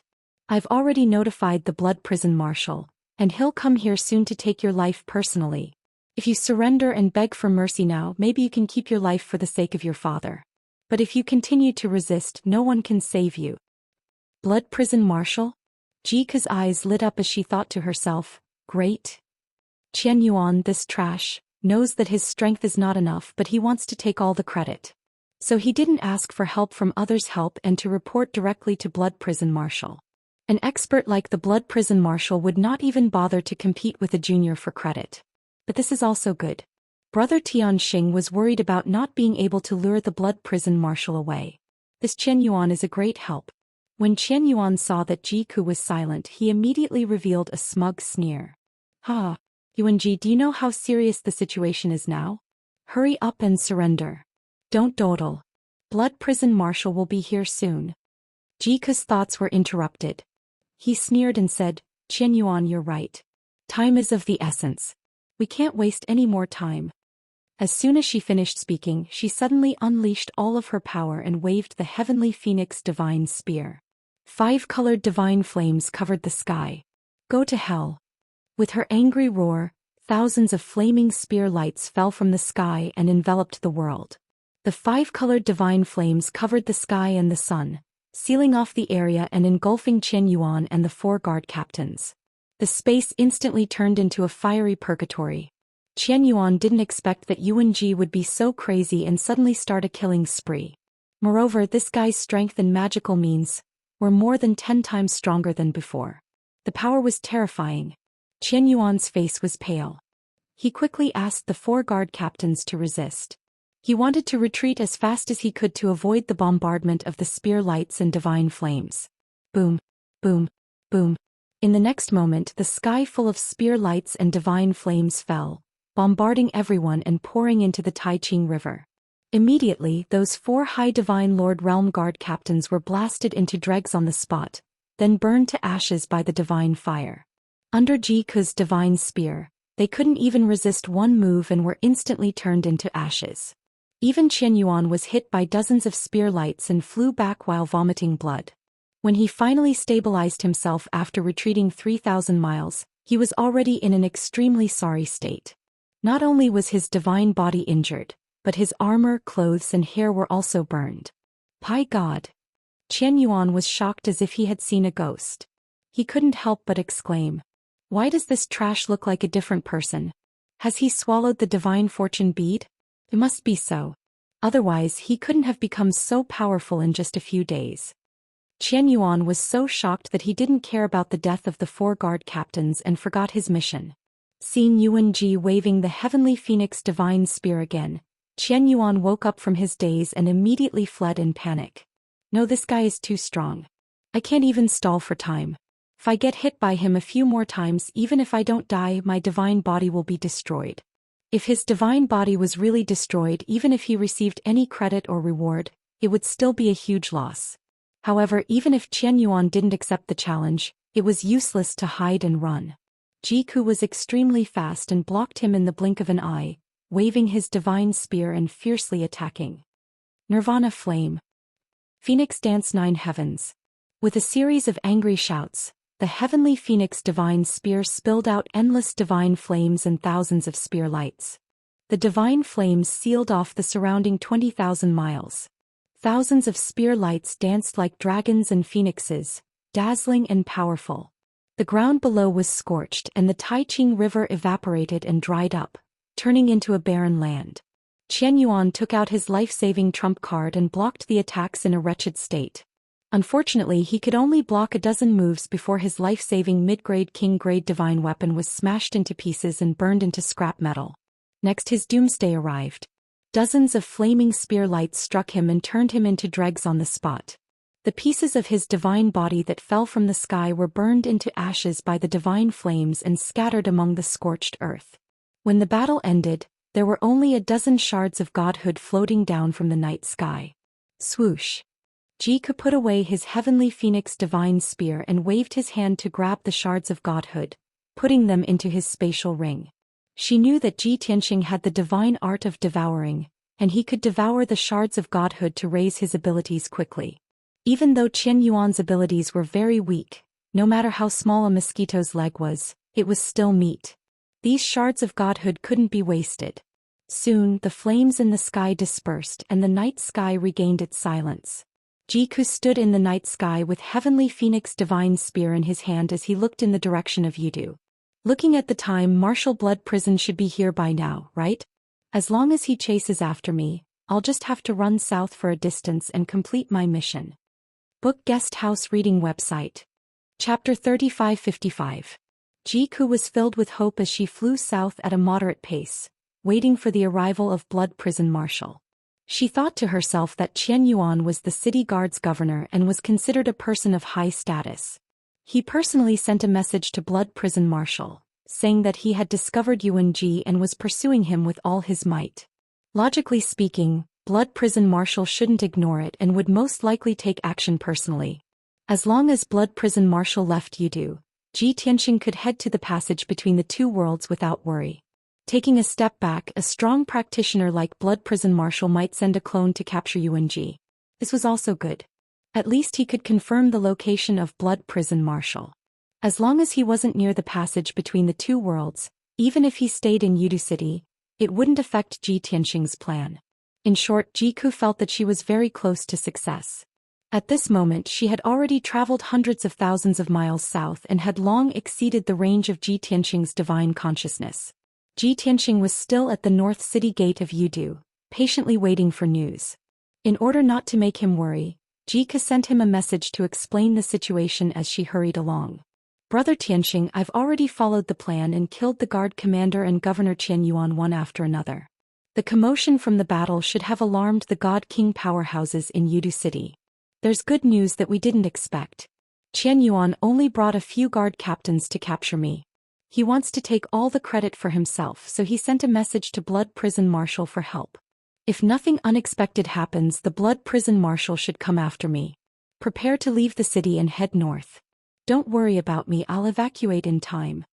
After sending the message, Jiku focused on hurrying along and observing her surroundings vigilantly.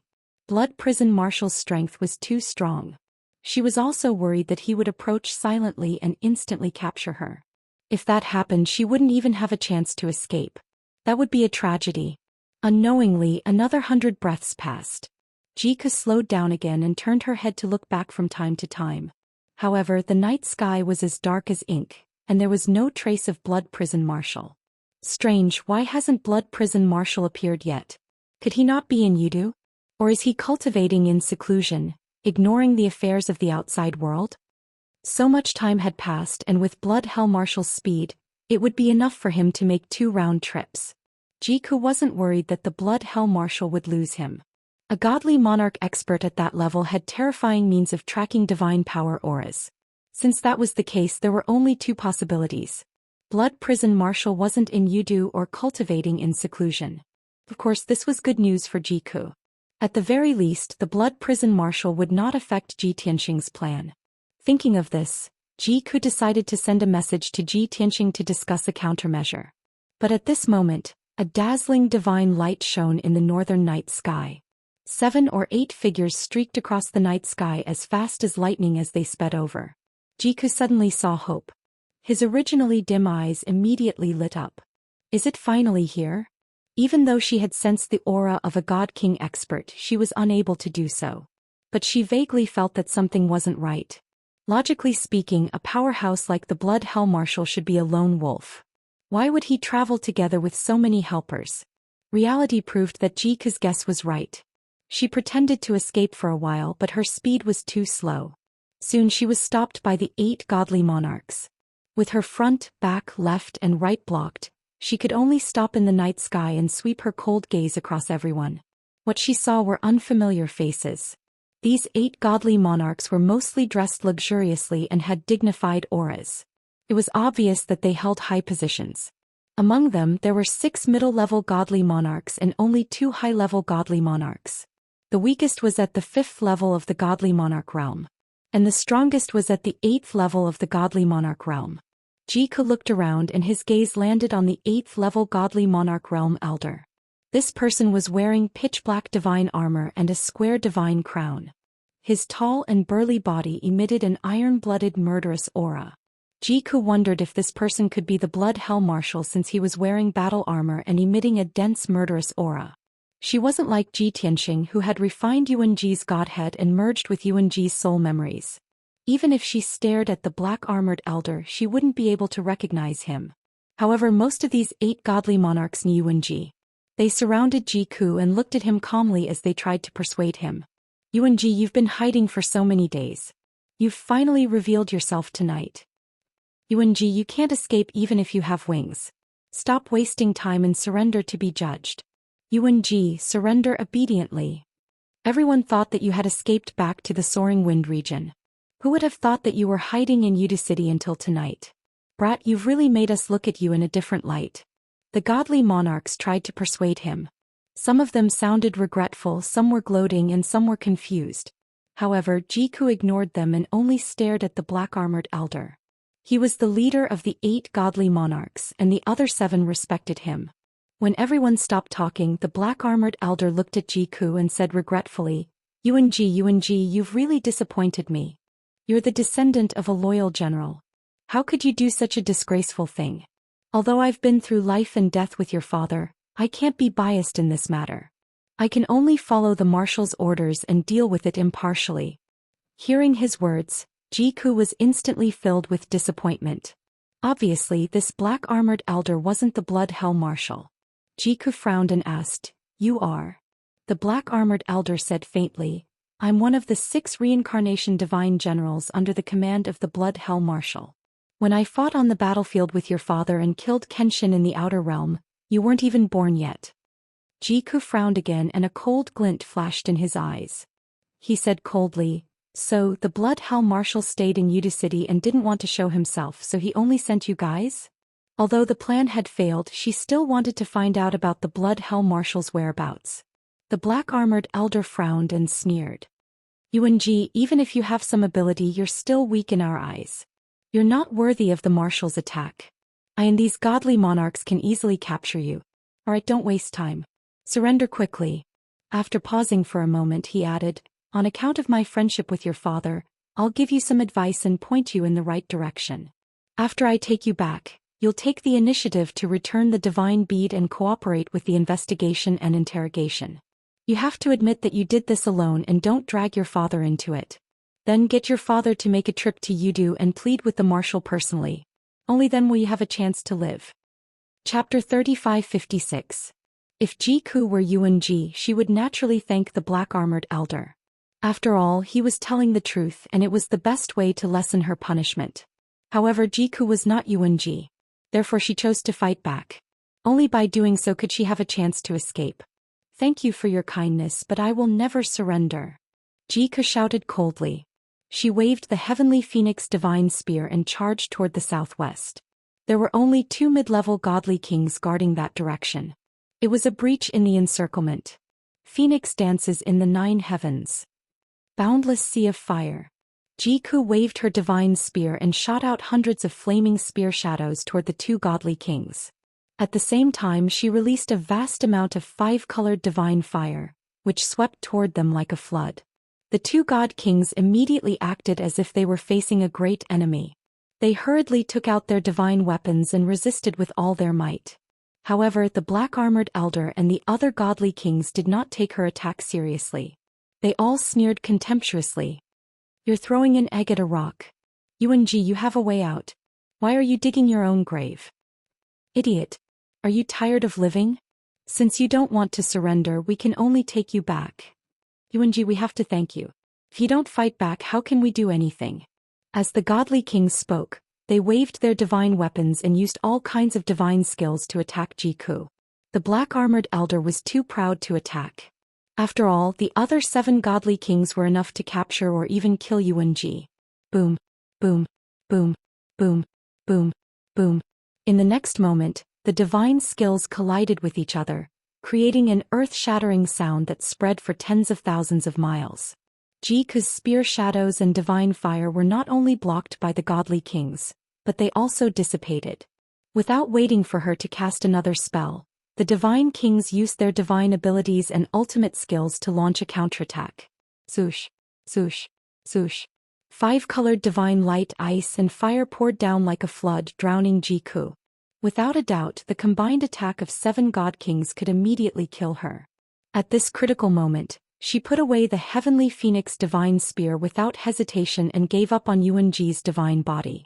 With a thought, the godhead and the heavenly phoenix divine spear shuttled through space, returning to the 9 heavens 10 absolutes tower several 100,000 li away. Yuan-ji's divine body was shattered by the divine light and splashed in all directions. What was even more terrifying was that the pieces of the corpses were also burned to ashes and turned into fine powder. After a long time, the divine light that filled the sky gradually disappeared, and the loud sound that reverberated between heaven and earth also gradually stopped. The 8 god kings stared at the empty night sky with complicated expressions. Why did you kill him? So dead that not even a speck of his remains? This brat is so arrogant, but in the end his strength is still so weak. He can't even withstand a single blow. I didn't expect that he couldn't even withstand a single attack from us. With such little strength, how could he destroy the altar and steal the divine beads? Forget it. He's already turned into ashes. What's the point of thinking about that? At first we just wanted to teach him a lesson and seriously injure him before taking him back for trial. I didn't expect him to die so cleanly. Yuan-ji was killed by us. What about the fortune divine beads? That's right. Our mission is to capture Yuan-ji and retrieve the fortune divine beads. Everyone, let's look for it. The god kings discussed for a while, then suddenly remembered that the fortune divine beads hadn't appeared yet, and they suddenly panicked. Only the black-armored old man's face was gloomy, and he frowned as if he was thinking about something. A middle-aged god king came over and asked respectfully, "Divine General Chong, what are you thinking about? Do you have any idea?" The black-armored old man glanced at him and said in a low voice, "Yuan-ji could have surrendered and saved his life, but he stubbornly resisted and was killed in one move. Moreover, after he was killed, the fortune divine beads disappeared without a trace." Thinking about it carefully, he seemed to have deliberately sought death in order to hide the whereabouts of the fortune divine beads. The middle-aged god king was stunned for a moment. When he came back to his senses, he nodded in agreement and said, "That's right. After listening to your analysis, it does seem to be the case. Now that Yuan-ji is dead, the clues to the fortune divine beads are gone. Where are we going to find them?" The black-armored old man frowned and looked into the distance with a deep gaze. He said in a low voice, I have a feeling that this matter isn't that simple. Yuanji might just be a chess piece used to send himself to his death and to deceive others. The real culprit might be someone else.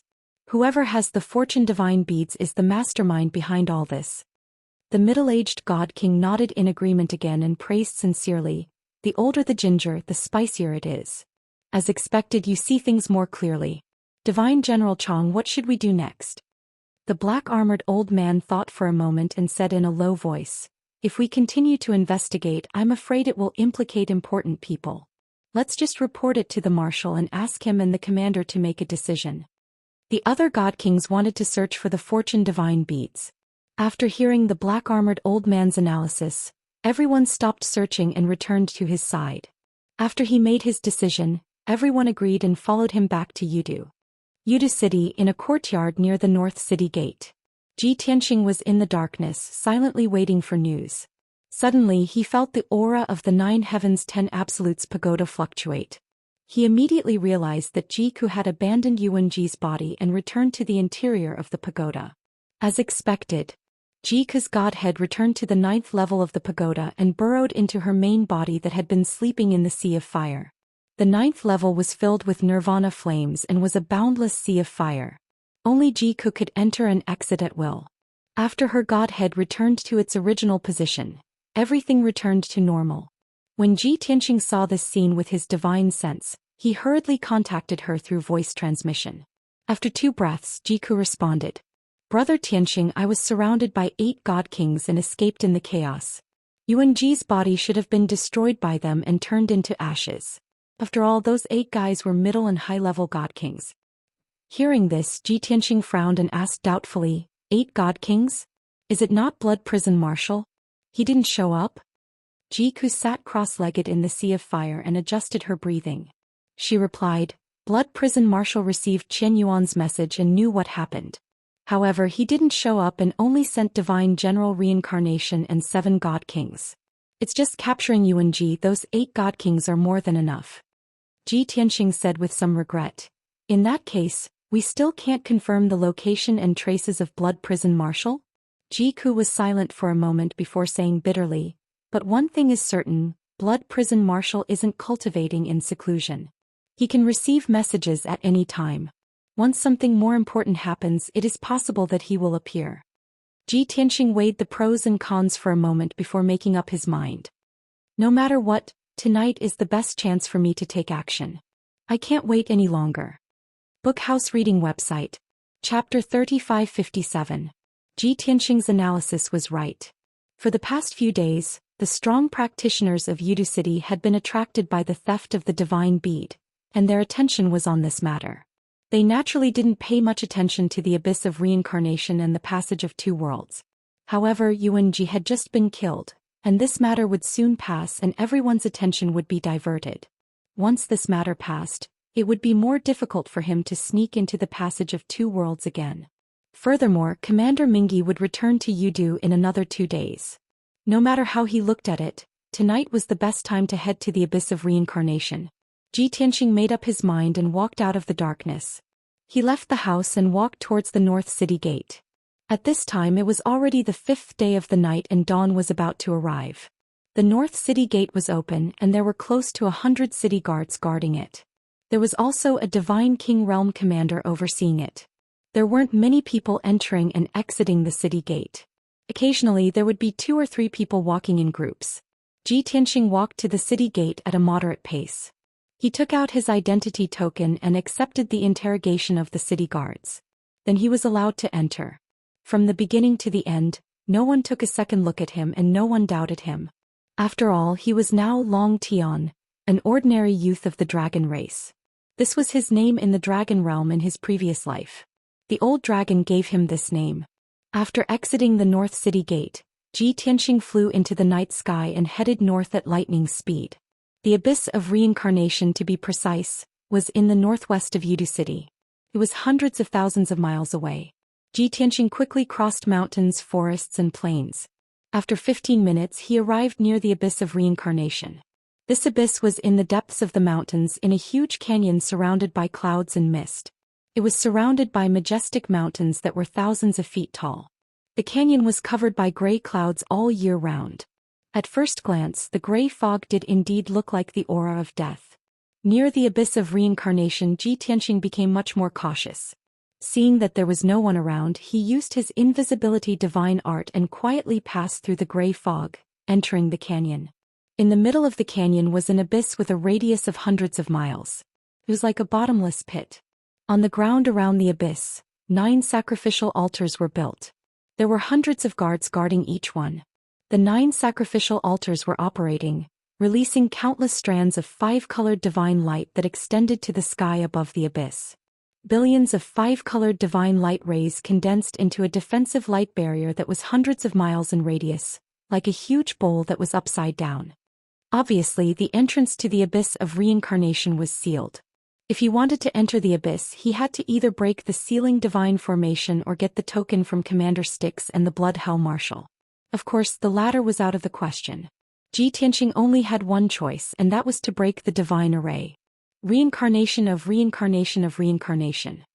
Reincarnation of reincarnation, reincarnation of reincarnation of reincarnation of reincarnation. However, there were 900 guards around the abyss. Reincarnation, reincarnation of reincarnation of reincarnation. Ji Tianxing hid in the clouds and carefully observed the situation around the abyss, thinking of a countermeasure. His first thought was to create chaos and divert the guards' attention. He would then take the opportunity to break the formation. For example, he could use the Armillary Heaven secret technique to merge with heaven and earth and create a super earthquake. However, after careful consideration, he gave up on this idea. After all, a super earthquake could only scare ordinary people. It definitely would not scare the guards. The 900 guards were all carefully selected experts. They were basically all reincarnation of reincarnation of reincarnation. There were also a few reincarnation of reincarnation of reincarnation under each sacrificial altar. They should be captains. Soon Ji Tianxing thought of using his poison divine art to silently poison all the guards. However, this was not safe. Unless he could poison everyone instantly. Otherwise, someone would be poisoned first and someone would be poisoned later. There would always be someone who could send out a signal for help. He gave up on this idea. In 15 minutes he thought of 6 or 7 ideas. However, none of them worked or were too risky. Helpless, he could only look through his spatial ring, hoping to find a better idea. In the past few years he had killed many divine king powerhouses and obtained countless spoils of war. Items below divine king level were basically all swallowed by him with the heaven-mending pearl. The medicinal pills, cultivation methods, and divine artifacts that could still be stored in the divine ring were basically all divine king level. His divine sense searched through the treasures piled up like a mountain. He constantly swept past those divine pills, divine artifacts, jade slips, and rare treasures. After about 100 breaths, his divine sense suddenly fixed on an ancient bronze box. He still remembered that he had obtained it from a certain region lord's spatial ring after killing him. Back then, when he was counting his spoils of war, he had opened the ancient bronze box to take a look. Inside was a simple and ancient bronze bell. From the mottled marks on the bell, it should be an ancient item.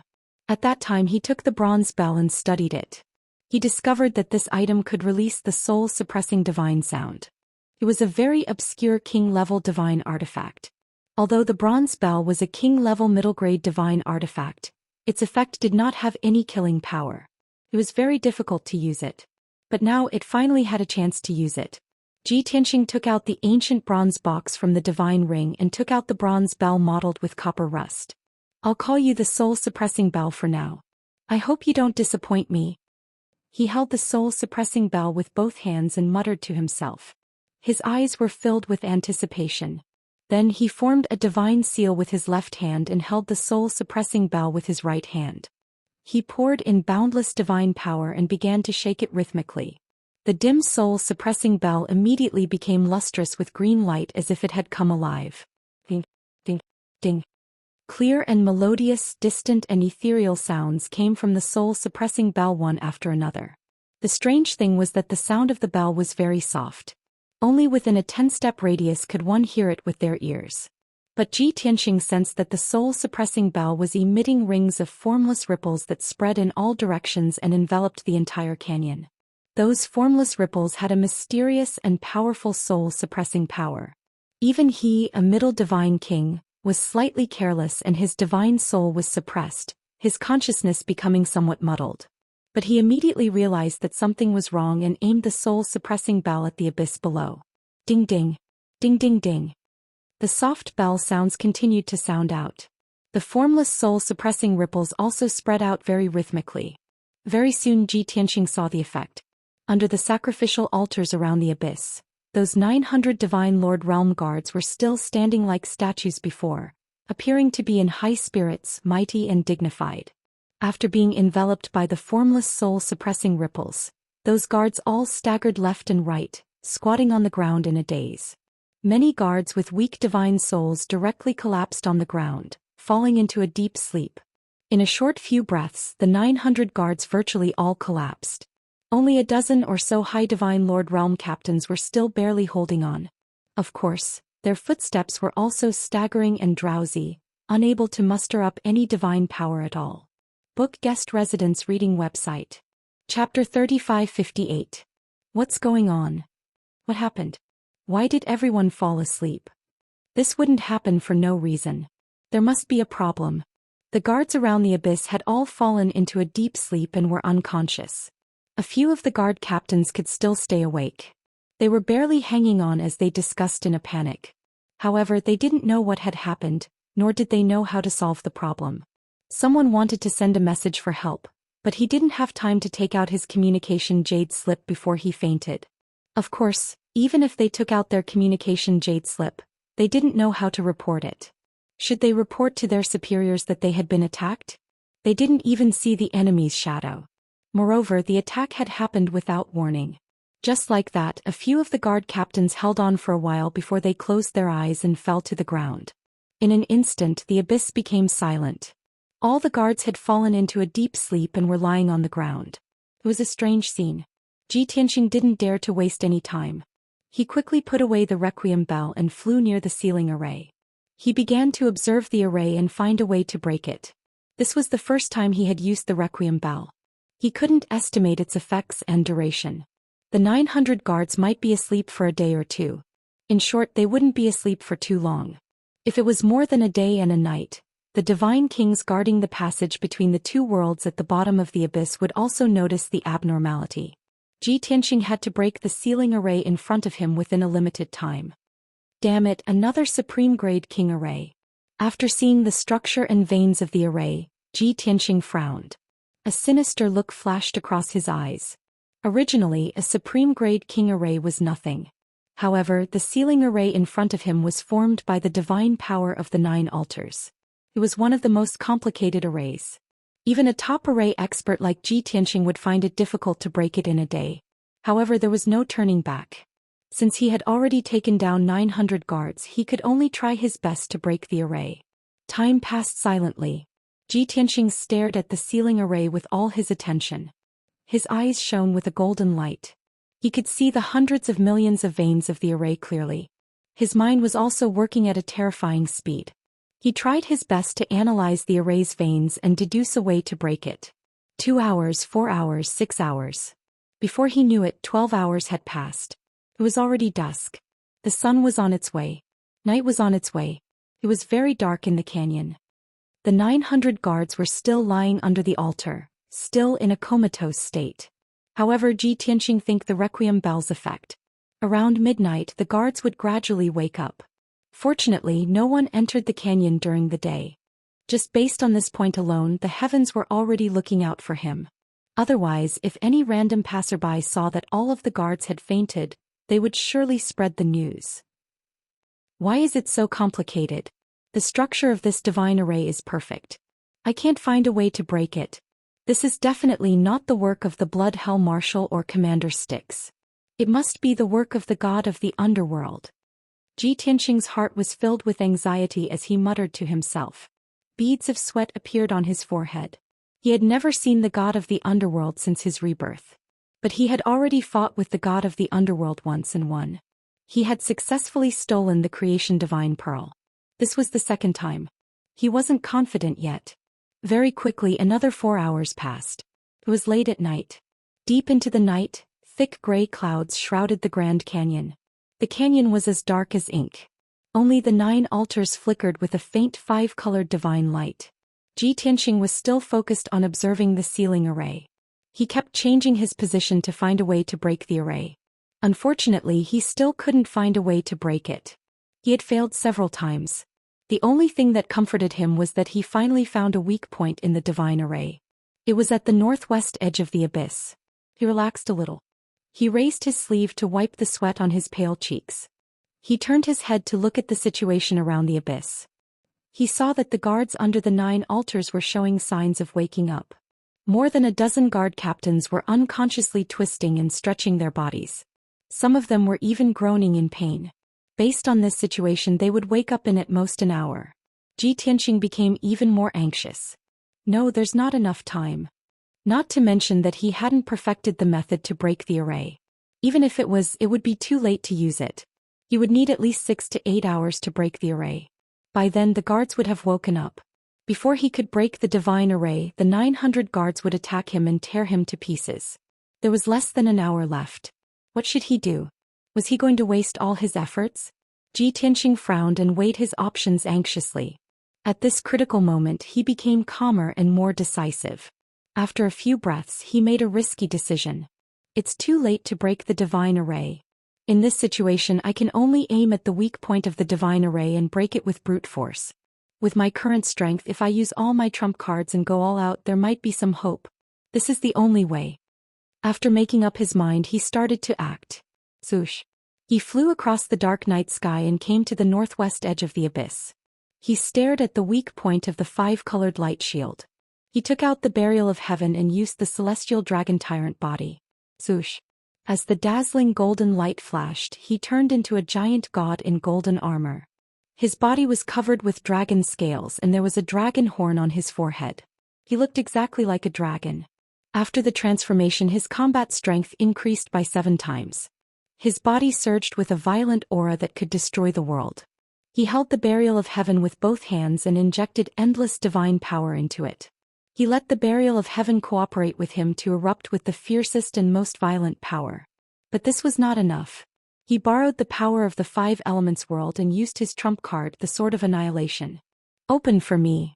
When all the power was accumulated to the peak, Ji Tianxing gritted his teeth and roared. He held the burial of heaven with both hands and stabbed at the ceiling divine array under his feet. Boom. The next moment, the dazzling golden sword, which was thousands of feet long, stabbed the 5-colored light shield with an invincible and world-destroying momentum. When the giant sword collided with the light shield, there was a deafening explosion that reverberated in the canyon. In fact, the loud noise was so shocking that it shook the entire canyon. Violent shockwaves of divine power spread out in all directions along with countless fragments of divine light. Instantly, the sleeping guards were also scattered by the shockwaves and many of them were killed or injured. Chapter 3559. Ji Tianxing had tried his best to reduce the commotion caused by breaking the array forcefully. However, the heaven-shaking, earth-shattering sound and momentum spread out for thousands of miles, and still affected hundreds of guards. Many guards were severely injured by the divine power shockwave while they were unconscious. Their bodies were mottled with blood. Some unlucky fellows were directly killed by the shockwave, their bodies smashed into pieces. With such serious consequences, it was impossible for Ji Tianxing to hide and keep it a secret. He had expected that the divine kings guarding the bottom of the abyss would have sensed something amiss. However, there was nothing he could do about it. He only had 2 choices. Either all his previous efforts would be wasted or he would give it his all. Fortunately, he had made the right bet and succeeded. The 1,000-foot-long sword of Armageddon accurately pierced the weak point of the divine array and brutally penetrated it. A huge hole had appeared on the 5-colored light barrier, and 5-colored divine power was constantly leaking out. The entire divine array was impacted. The 9 altars connected to the abyss shook violently. Phew. It's finally broken. President Ji Tian exhaled a mouthful of turbid air, revealing a relieved expression. Looking at the hole in the 5-colored light barrier, he did not have time to be emotional or happy. He quickly returned to his original appearance and entered the abyss of reincarnation through the hole. Swoosh. After entering the abyss, he used his invisibility ability and tried his best to hide his aura as he flew down. As for the unconscious, severely injured and guards who were gradually waking up, he could no longer care about them. He did not need to repair the hole in the 5-colored light barrier. This was because this supreme-grade divine array had the ability to heal and repair itself. The 100-foot-wide hole was healing at a speed visible to the naked eye. After about 30 breaths, the hole was completely healed and restored to its original state. The sealing divine array began to operate again. Everything returned to normal. At this time, the guards around the abyss woke up one after another. The first to wake up were the dozen or so guard captains who were stronger or had secret treasures to protect them. After they woke up, they looked around in confusion and shock. They saw that hundreds of guards were still unconscious and many of them were severely injured. The surrounding mountains were cracked and countless rocks had collapsed. They were confused and puzzled. What happened? What just happened? It seems like there are fewer guards. Why are there bloodstains and corpses on the ground? Could it be that an expert attacked us and killed many guards while we were unconscious? That's not right. We were all in a comatose state and had no power to resist. If someone killed the guards, they would have killed all of us. But from the looks of it, it's clear that a huge battle has taken place here. Even the mountains have collapsed. Who can tell me what's going on? Stop guessing. Quickly send a message to the Immortal General. The dozen or so guard captains discussed for a while but did not have any clue. They could only take out their communication jade slips and report the situation to the God King experts at the bottom of the abyss. A full quarter of an hour passed. Xianxia had dived 20,000 miles into the abyss, but he still hadn't reached the bottom. He didn't encounter any obstacles during the 20,000 miles of flight. It was just that the abyss was filled with gray fog, the temperature was bone-chilling and the surrounding rock walls were covered with icicles. But when he dived down 20,000 miles, he started to encounter obstacles. In the deep abyss with a radius of 100 miles, there were tens of thousands of sabers, spears, swords, and halberds, as well as densely packed netherworld purple fire and balls of soul-devouring blue fire. Those sabers, spears, swords, and halberds were all low-grade king-grade divine artifacts. There were a total of 20,000 of them. Those netherworld purple fire and soul-devouring blue fire were all fist-sized balls. There were as many as 30,000 of them. These two things mixed and intertwined, forming a divine array like a layer of dangerous barrier. If ordinary divine kings came here, they would definitely be frightened by this lineup. Without the strength of a high-grade god king, they would also be unable to pass through the blockade of sabers, spears, swords, halberds, and divine fires. Once they fell into the array, they would be surrounded and attacked endlessly until they were blasted into pieces. Xianxia stopped in midair and used the God's Eye mystic technique to observe carefully for a moment before continuing to dive. Even though this strange ceiling formation looked extremely sinister and terrifying, it was still extremely terrifying. In reality, its complexity and profoundness were not as profound as the ceiling array at the entrance of the abyss. Xianxia only observed for 15 minutes before he figured out the structure of the divine array and found a way to pass through it. Therefore he remained invisible and carefully entered the fire array of the Kenshin swords, shuttling through it cleverly. He successfully avoided countless sabers, spears, swords, halberds, and divine fires. He dived for 3,000 miles and didn't encounter any sabers, swords, or divine fires. He didn't trigger any attacks from the divine array. He saw that if he continued to dive for another 2,000 miles, he would be able to pass through the fire array of the Kenshin swords. At this moment, the thing he didn't want to see the most happened. At the bottom of the abyss, there were 5 rays of divine light flying up from below, approaching at an extremely fast speed. Judging from the energy waves of the 5 rays of divine light, they were all God King experts. Obviously, they were the God Kings guarding the passage between the two worlds at the bottom of the abyss. They had received the message from the guard captains on the surface and were about to rush to the surface to check the situation. Most importantly, in a few breaths' time they would meet Xianxia. Although Xianxia's concealment divine ability was very brilliant and his aura was concealed very well. Among the 5 rays of divine light speeding over, there were 4 middle-level god kings and 1 high-level god king. Yet there was only one correct path to this fire array of the Kenshin swords.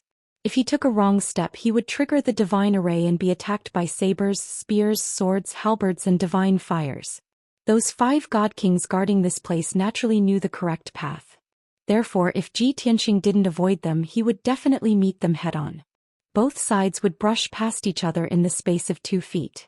If those 5 god kings were a little more cautious and attentive, it was very likely that they would discover him. For a moment, Ji Tianxing's heart was in his mouth again. What to do? How to hide his tracks and not be discovered by those 5 god kings. Moreover, he had to stay on the correct path and not trigger the fire array of the Kenshin swords. At this critical moment, Ji Tianxing was abnormally calm and instantly came up with an idea. Burial of Heaven, it's time to test you. He used divine telekinesis voice transmission to give buried heaven a few instructions. Burial of Heaven immediately understood his intentions. In the next instant, Ji Tianxing took out Burial of Heaven and let it stop in midair. He hid in the world inside the sword and quietly observed the situation outside. At first glance, there was no change in the fire array of the Kenshin swords.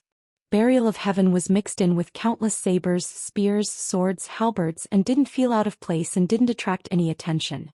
However, there was still a tiny flaw. This space of 2 feet was the correct path to pass through. There were no sabers, swords, or divine fires originally. Now there was an additional pitch-black divine sword. If a god king was attentive enough and understood the fire array of the Kenshin swords well enough, they might discover the abnormality. Chapter 3560. Even though this method had a flaw, the chances of being discovered were not high. Those 5 godly kings anxiously went to the surface to check the situation, looking like they were on fire. They might not notice that a black divine sword appeared in the blade Kenshin fire array. In comparison, Ji Tianxing stayed where he was, brushing past the 5 godly kings. The risk of being exposed was greater. Therefore, Ji Tianxing could only take a gamble. Took a long time to describe, but actually this also happened in the blink of an eye. 2 breaths later, those 5 godly kings entered the blade Kenshin fire array and started traversing the correct path. They seemed to enter and exit frequently and were very familiar with the path. Their speed was very fast. Of course, the 5 godly kings entered in a single file. No one walked side by side. Swoosh, swoosh, swoosh. Only to see 5 beams of divine light flicker continuously. Those 5 godly kings approached rapidly.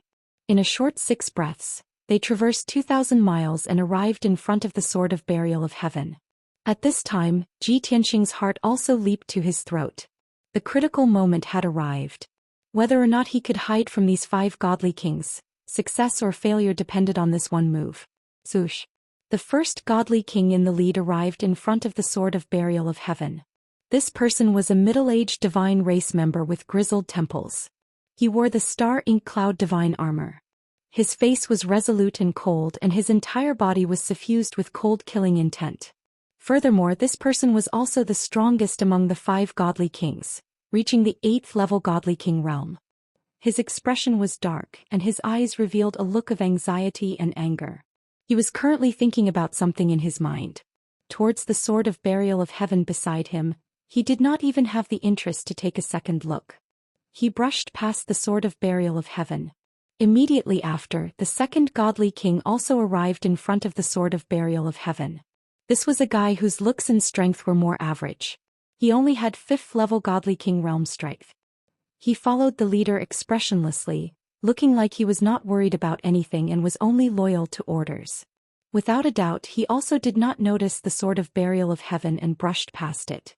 Next, the 3rd and 4th godly kings also passed through in succession. They were also ordinary mid-level divine kings. They were only in a hurry to rush to the surface through the blade Kenshin fire formation to check out the situation. As for the Sword of Burial of Heaven, they ignored it just like the other 2. At this time, Ji Tianxing's hanging heart had already settled back into his stomach. However, he did not expect that the 5th divine king would stop when he passed by the Sword of the Burial of Heaven. This was a god king with a thin figure, and even a bit of a protruding mouth and monkey-like cheeks. His eyes were bright as he looked around. There was a strong sense of craftiness in his eyes. After stopping, he turned his head to look at the Sword of Burial of Heaven that was close at hand and frowned in confusion. He vaguely felt that something was wrong, but he couldn't figure out what was wrong, so he frowned and pondered.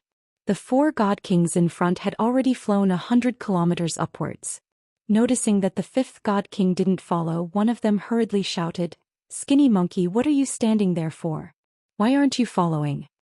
The god king nicknamed Skinny Monkey pointed at the Sword of Burial of Heaven and said to that person, "I seem to remember that this position is empty. It hasn't changed for several decades. Why is there a black sword suddenly? That god king sneered disapprovingly and said, "Shut up. Isn't it just a sudden incident at the entrance that disturbed your cultivation? No matter how unwilling you are, you still have to follow orders. Don't find excuses. Hurry up and carry out the mission. Can't you see that Divine General Tianzhan is in a bad mood?" After saying that, that god king even pointed at the leading god king. Very clearly, that god king wearing the star ink cloud divine armor was Divine General Tianzhan. Skinny Monkey pursed his lips and said in annoyance, "I have always been obedient and follow orders. How can I not carry out the mission? I'm serious. Don't you remember the situation on this path?" That god king rolled his eyes and said helplessly, "You can't even handle the matters of cultivation. Why are you still remembering these useless things? Anyway, this divine array was set up by the Grand Marshal. Who knows, he might have taken the time to perfect it or change the position of the sword. Alright, I won't wait for you. Take your time to study it. When Lord Divine General is angry and wants to punish you, you can go cry." After saying that, that god king hurriedly followed the team and ignored Skinny Monkey. Skinny Monkey looked at the sword of burial of heaven and couldn't help but scratch his head. He muttered softly, "Am I being paranoid?" After saying that, he hurriedly followed the others and left quickly. After the 5 god kings left the sword of Kenshin's fire array and flew tens of thousands of miles upwards, Ji Tianxing finally heaved a sigh of relief. Just now, when Skinny Monkey stared at the sword of burial of heaven and asked his companions, Ji Tianxing was rather nervous and worried. Fortunately, Skinny Monkey wasn't too sure. The other god kings also didn't pay attention to such trivial matters. This allowed Ji Tianxing to muddle through and successfully avoid a calamity. Swoosh. He left the sword world, put away the sword of burial of heaven and continued to fly in stealth. With the experience just now, he became even more cautious. Moreover, his speed of shuttling through the sword of Kenshin's fire array was relatively slow. As he moved forward, he had to calculate the correct path and consider the next step. Now there was no need for that. The 5 god kings had already demonstrated the correct path. He just had to follow it. After a few short breaths, he walked out of the sword of Kenshin's fire array. He continued to descend. There was no obstruction for a full 10,000 miles. Finally, Ji Tianxing reached the bottom of the abyss when he dived to a depth of 30,000 miles. In front of him was a boundless sea of magma. All he could see was slow-moving magma. In the endless crimson magma, he could occasionally see a few black spots. Those were reef islands. These reef islands were often made of special materials that could withstand the terrifying heat and magma corrosion. Ji Tianxing stood on a small reef hill and looked at the sea of magma in front of him. He muttered in his heart, 1,000 years have passed, but this place hasn't changed at all. Of course, he remembered that this sea of magma was hundreds of thousands of miles wide and contained countless metals and mineral resources. In the middle of the sea of magma, there was a reef island with a radius of 10,000 miles. The entrance of the passage between the two worlds was on that reef island. There was no need to guess. There must be a large number of troops stationed on that reef island. There were also top powerhouses guarding it. Just now, the 5 god kings went to the surface to investigate the situation. Now there should be much fewer guards on that island. I have to hurry and enter the passage between the two worlds before they rush back. With that in mind, Ji Tianxing maintained his stealth state and silently flew into the sky, heading straight ahead. Originally, there were a small number of powerful divine beasts and a large number of fire spirits in the sea of magma. Back then, when Ji Tianxing came here, he killed 2 divine beasts and refined hundreds of fire spirits. But now, the sea of magma was very calm. There were no signs of divine beasts or fire spirits, and he couldn't detect their auras either. However, in the depths of the sea of magma, there were many divine lord powerhouses mining and excavating mineral veins. Ji Tianxing thought that after the god of the underworld took control of this place, he must have sent powerhouses to eliminate the divine beasts and fire spirits in order to seize the resources in the sea of magma. Wonderful book house.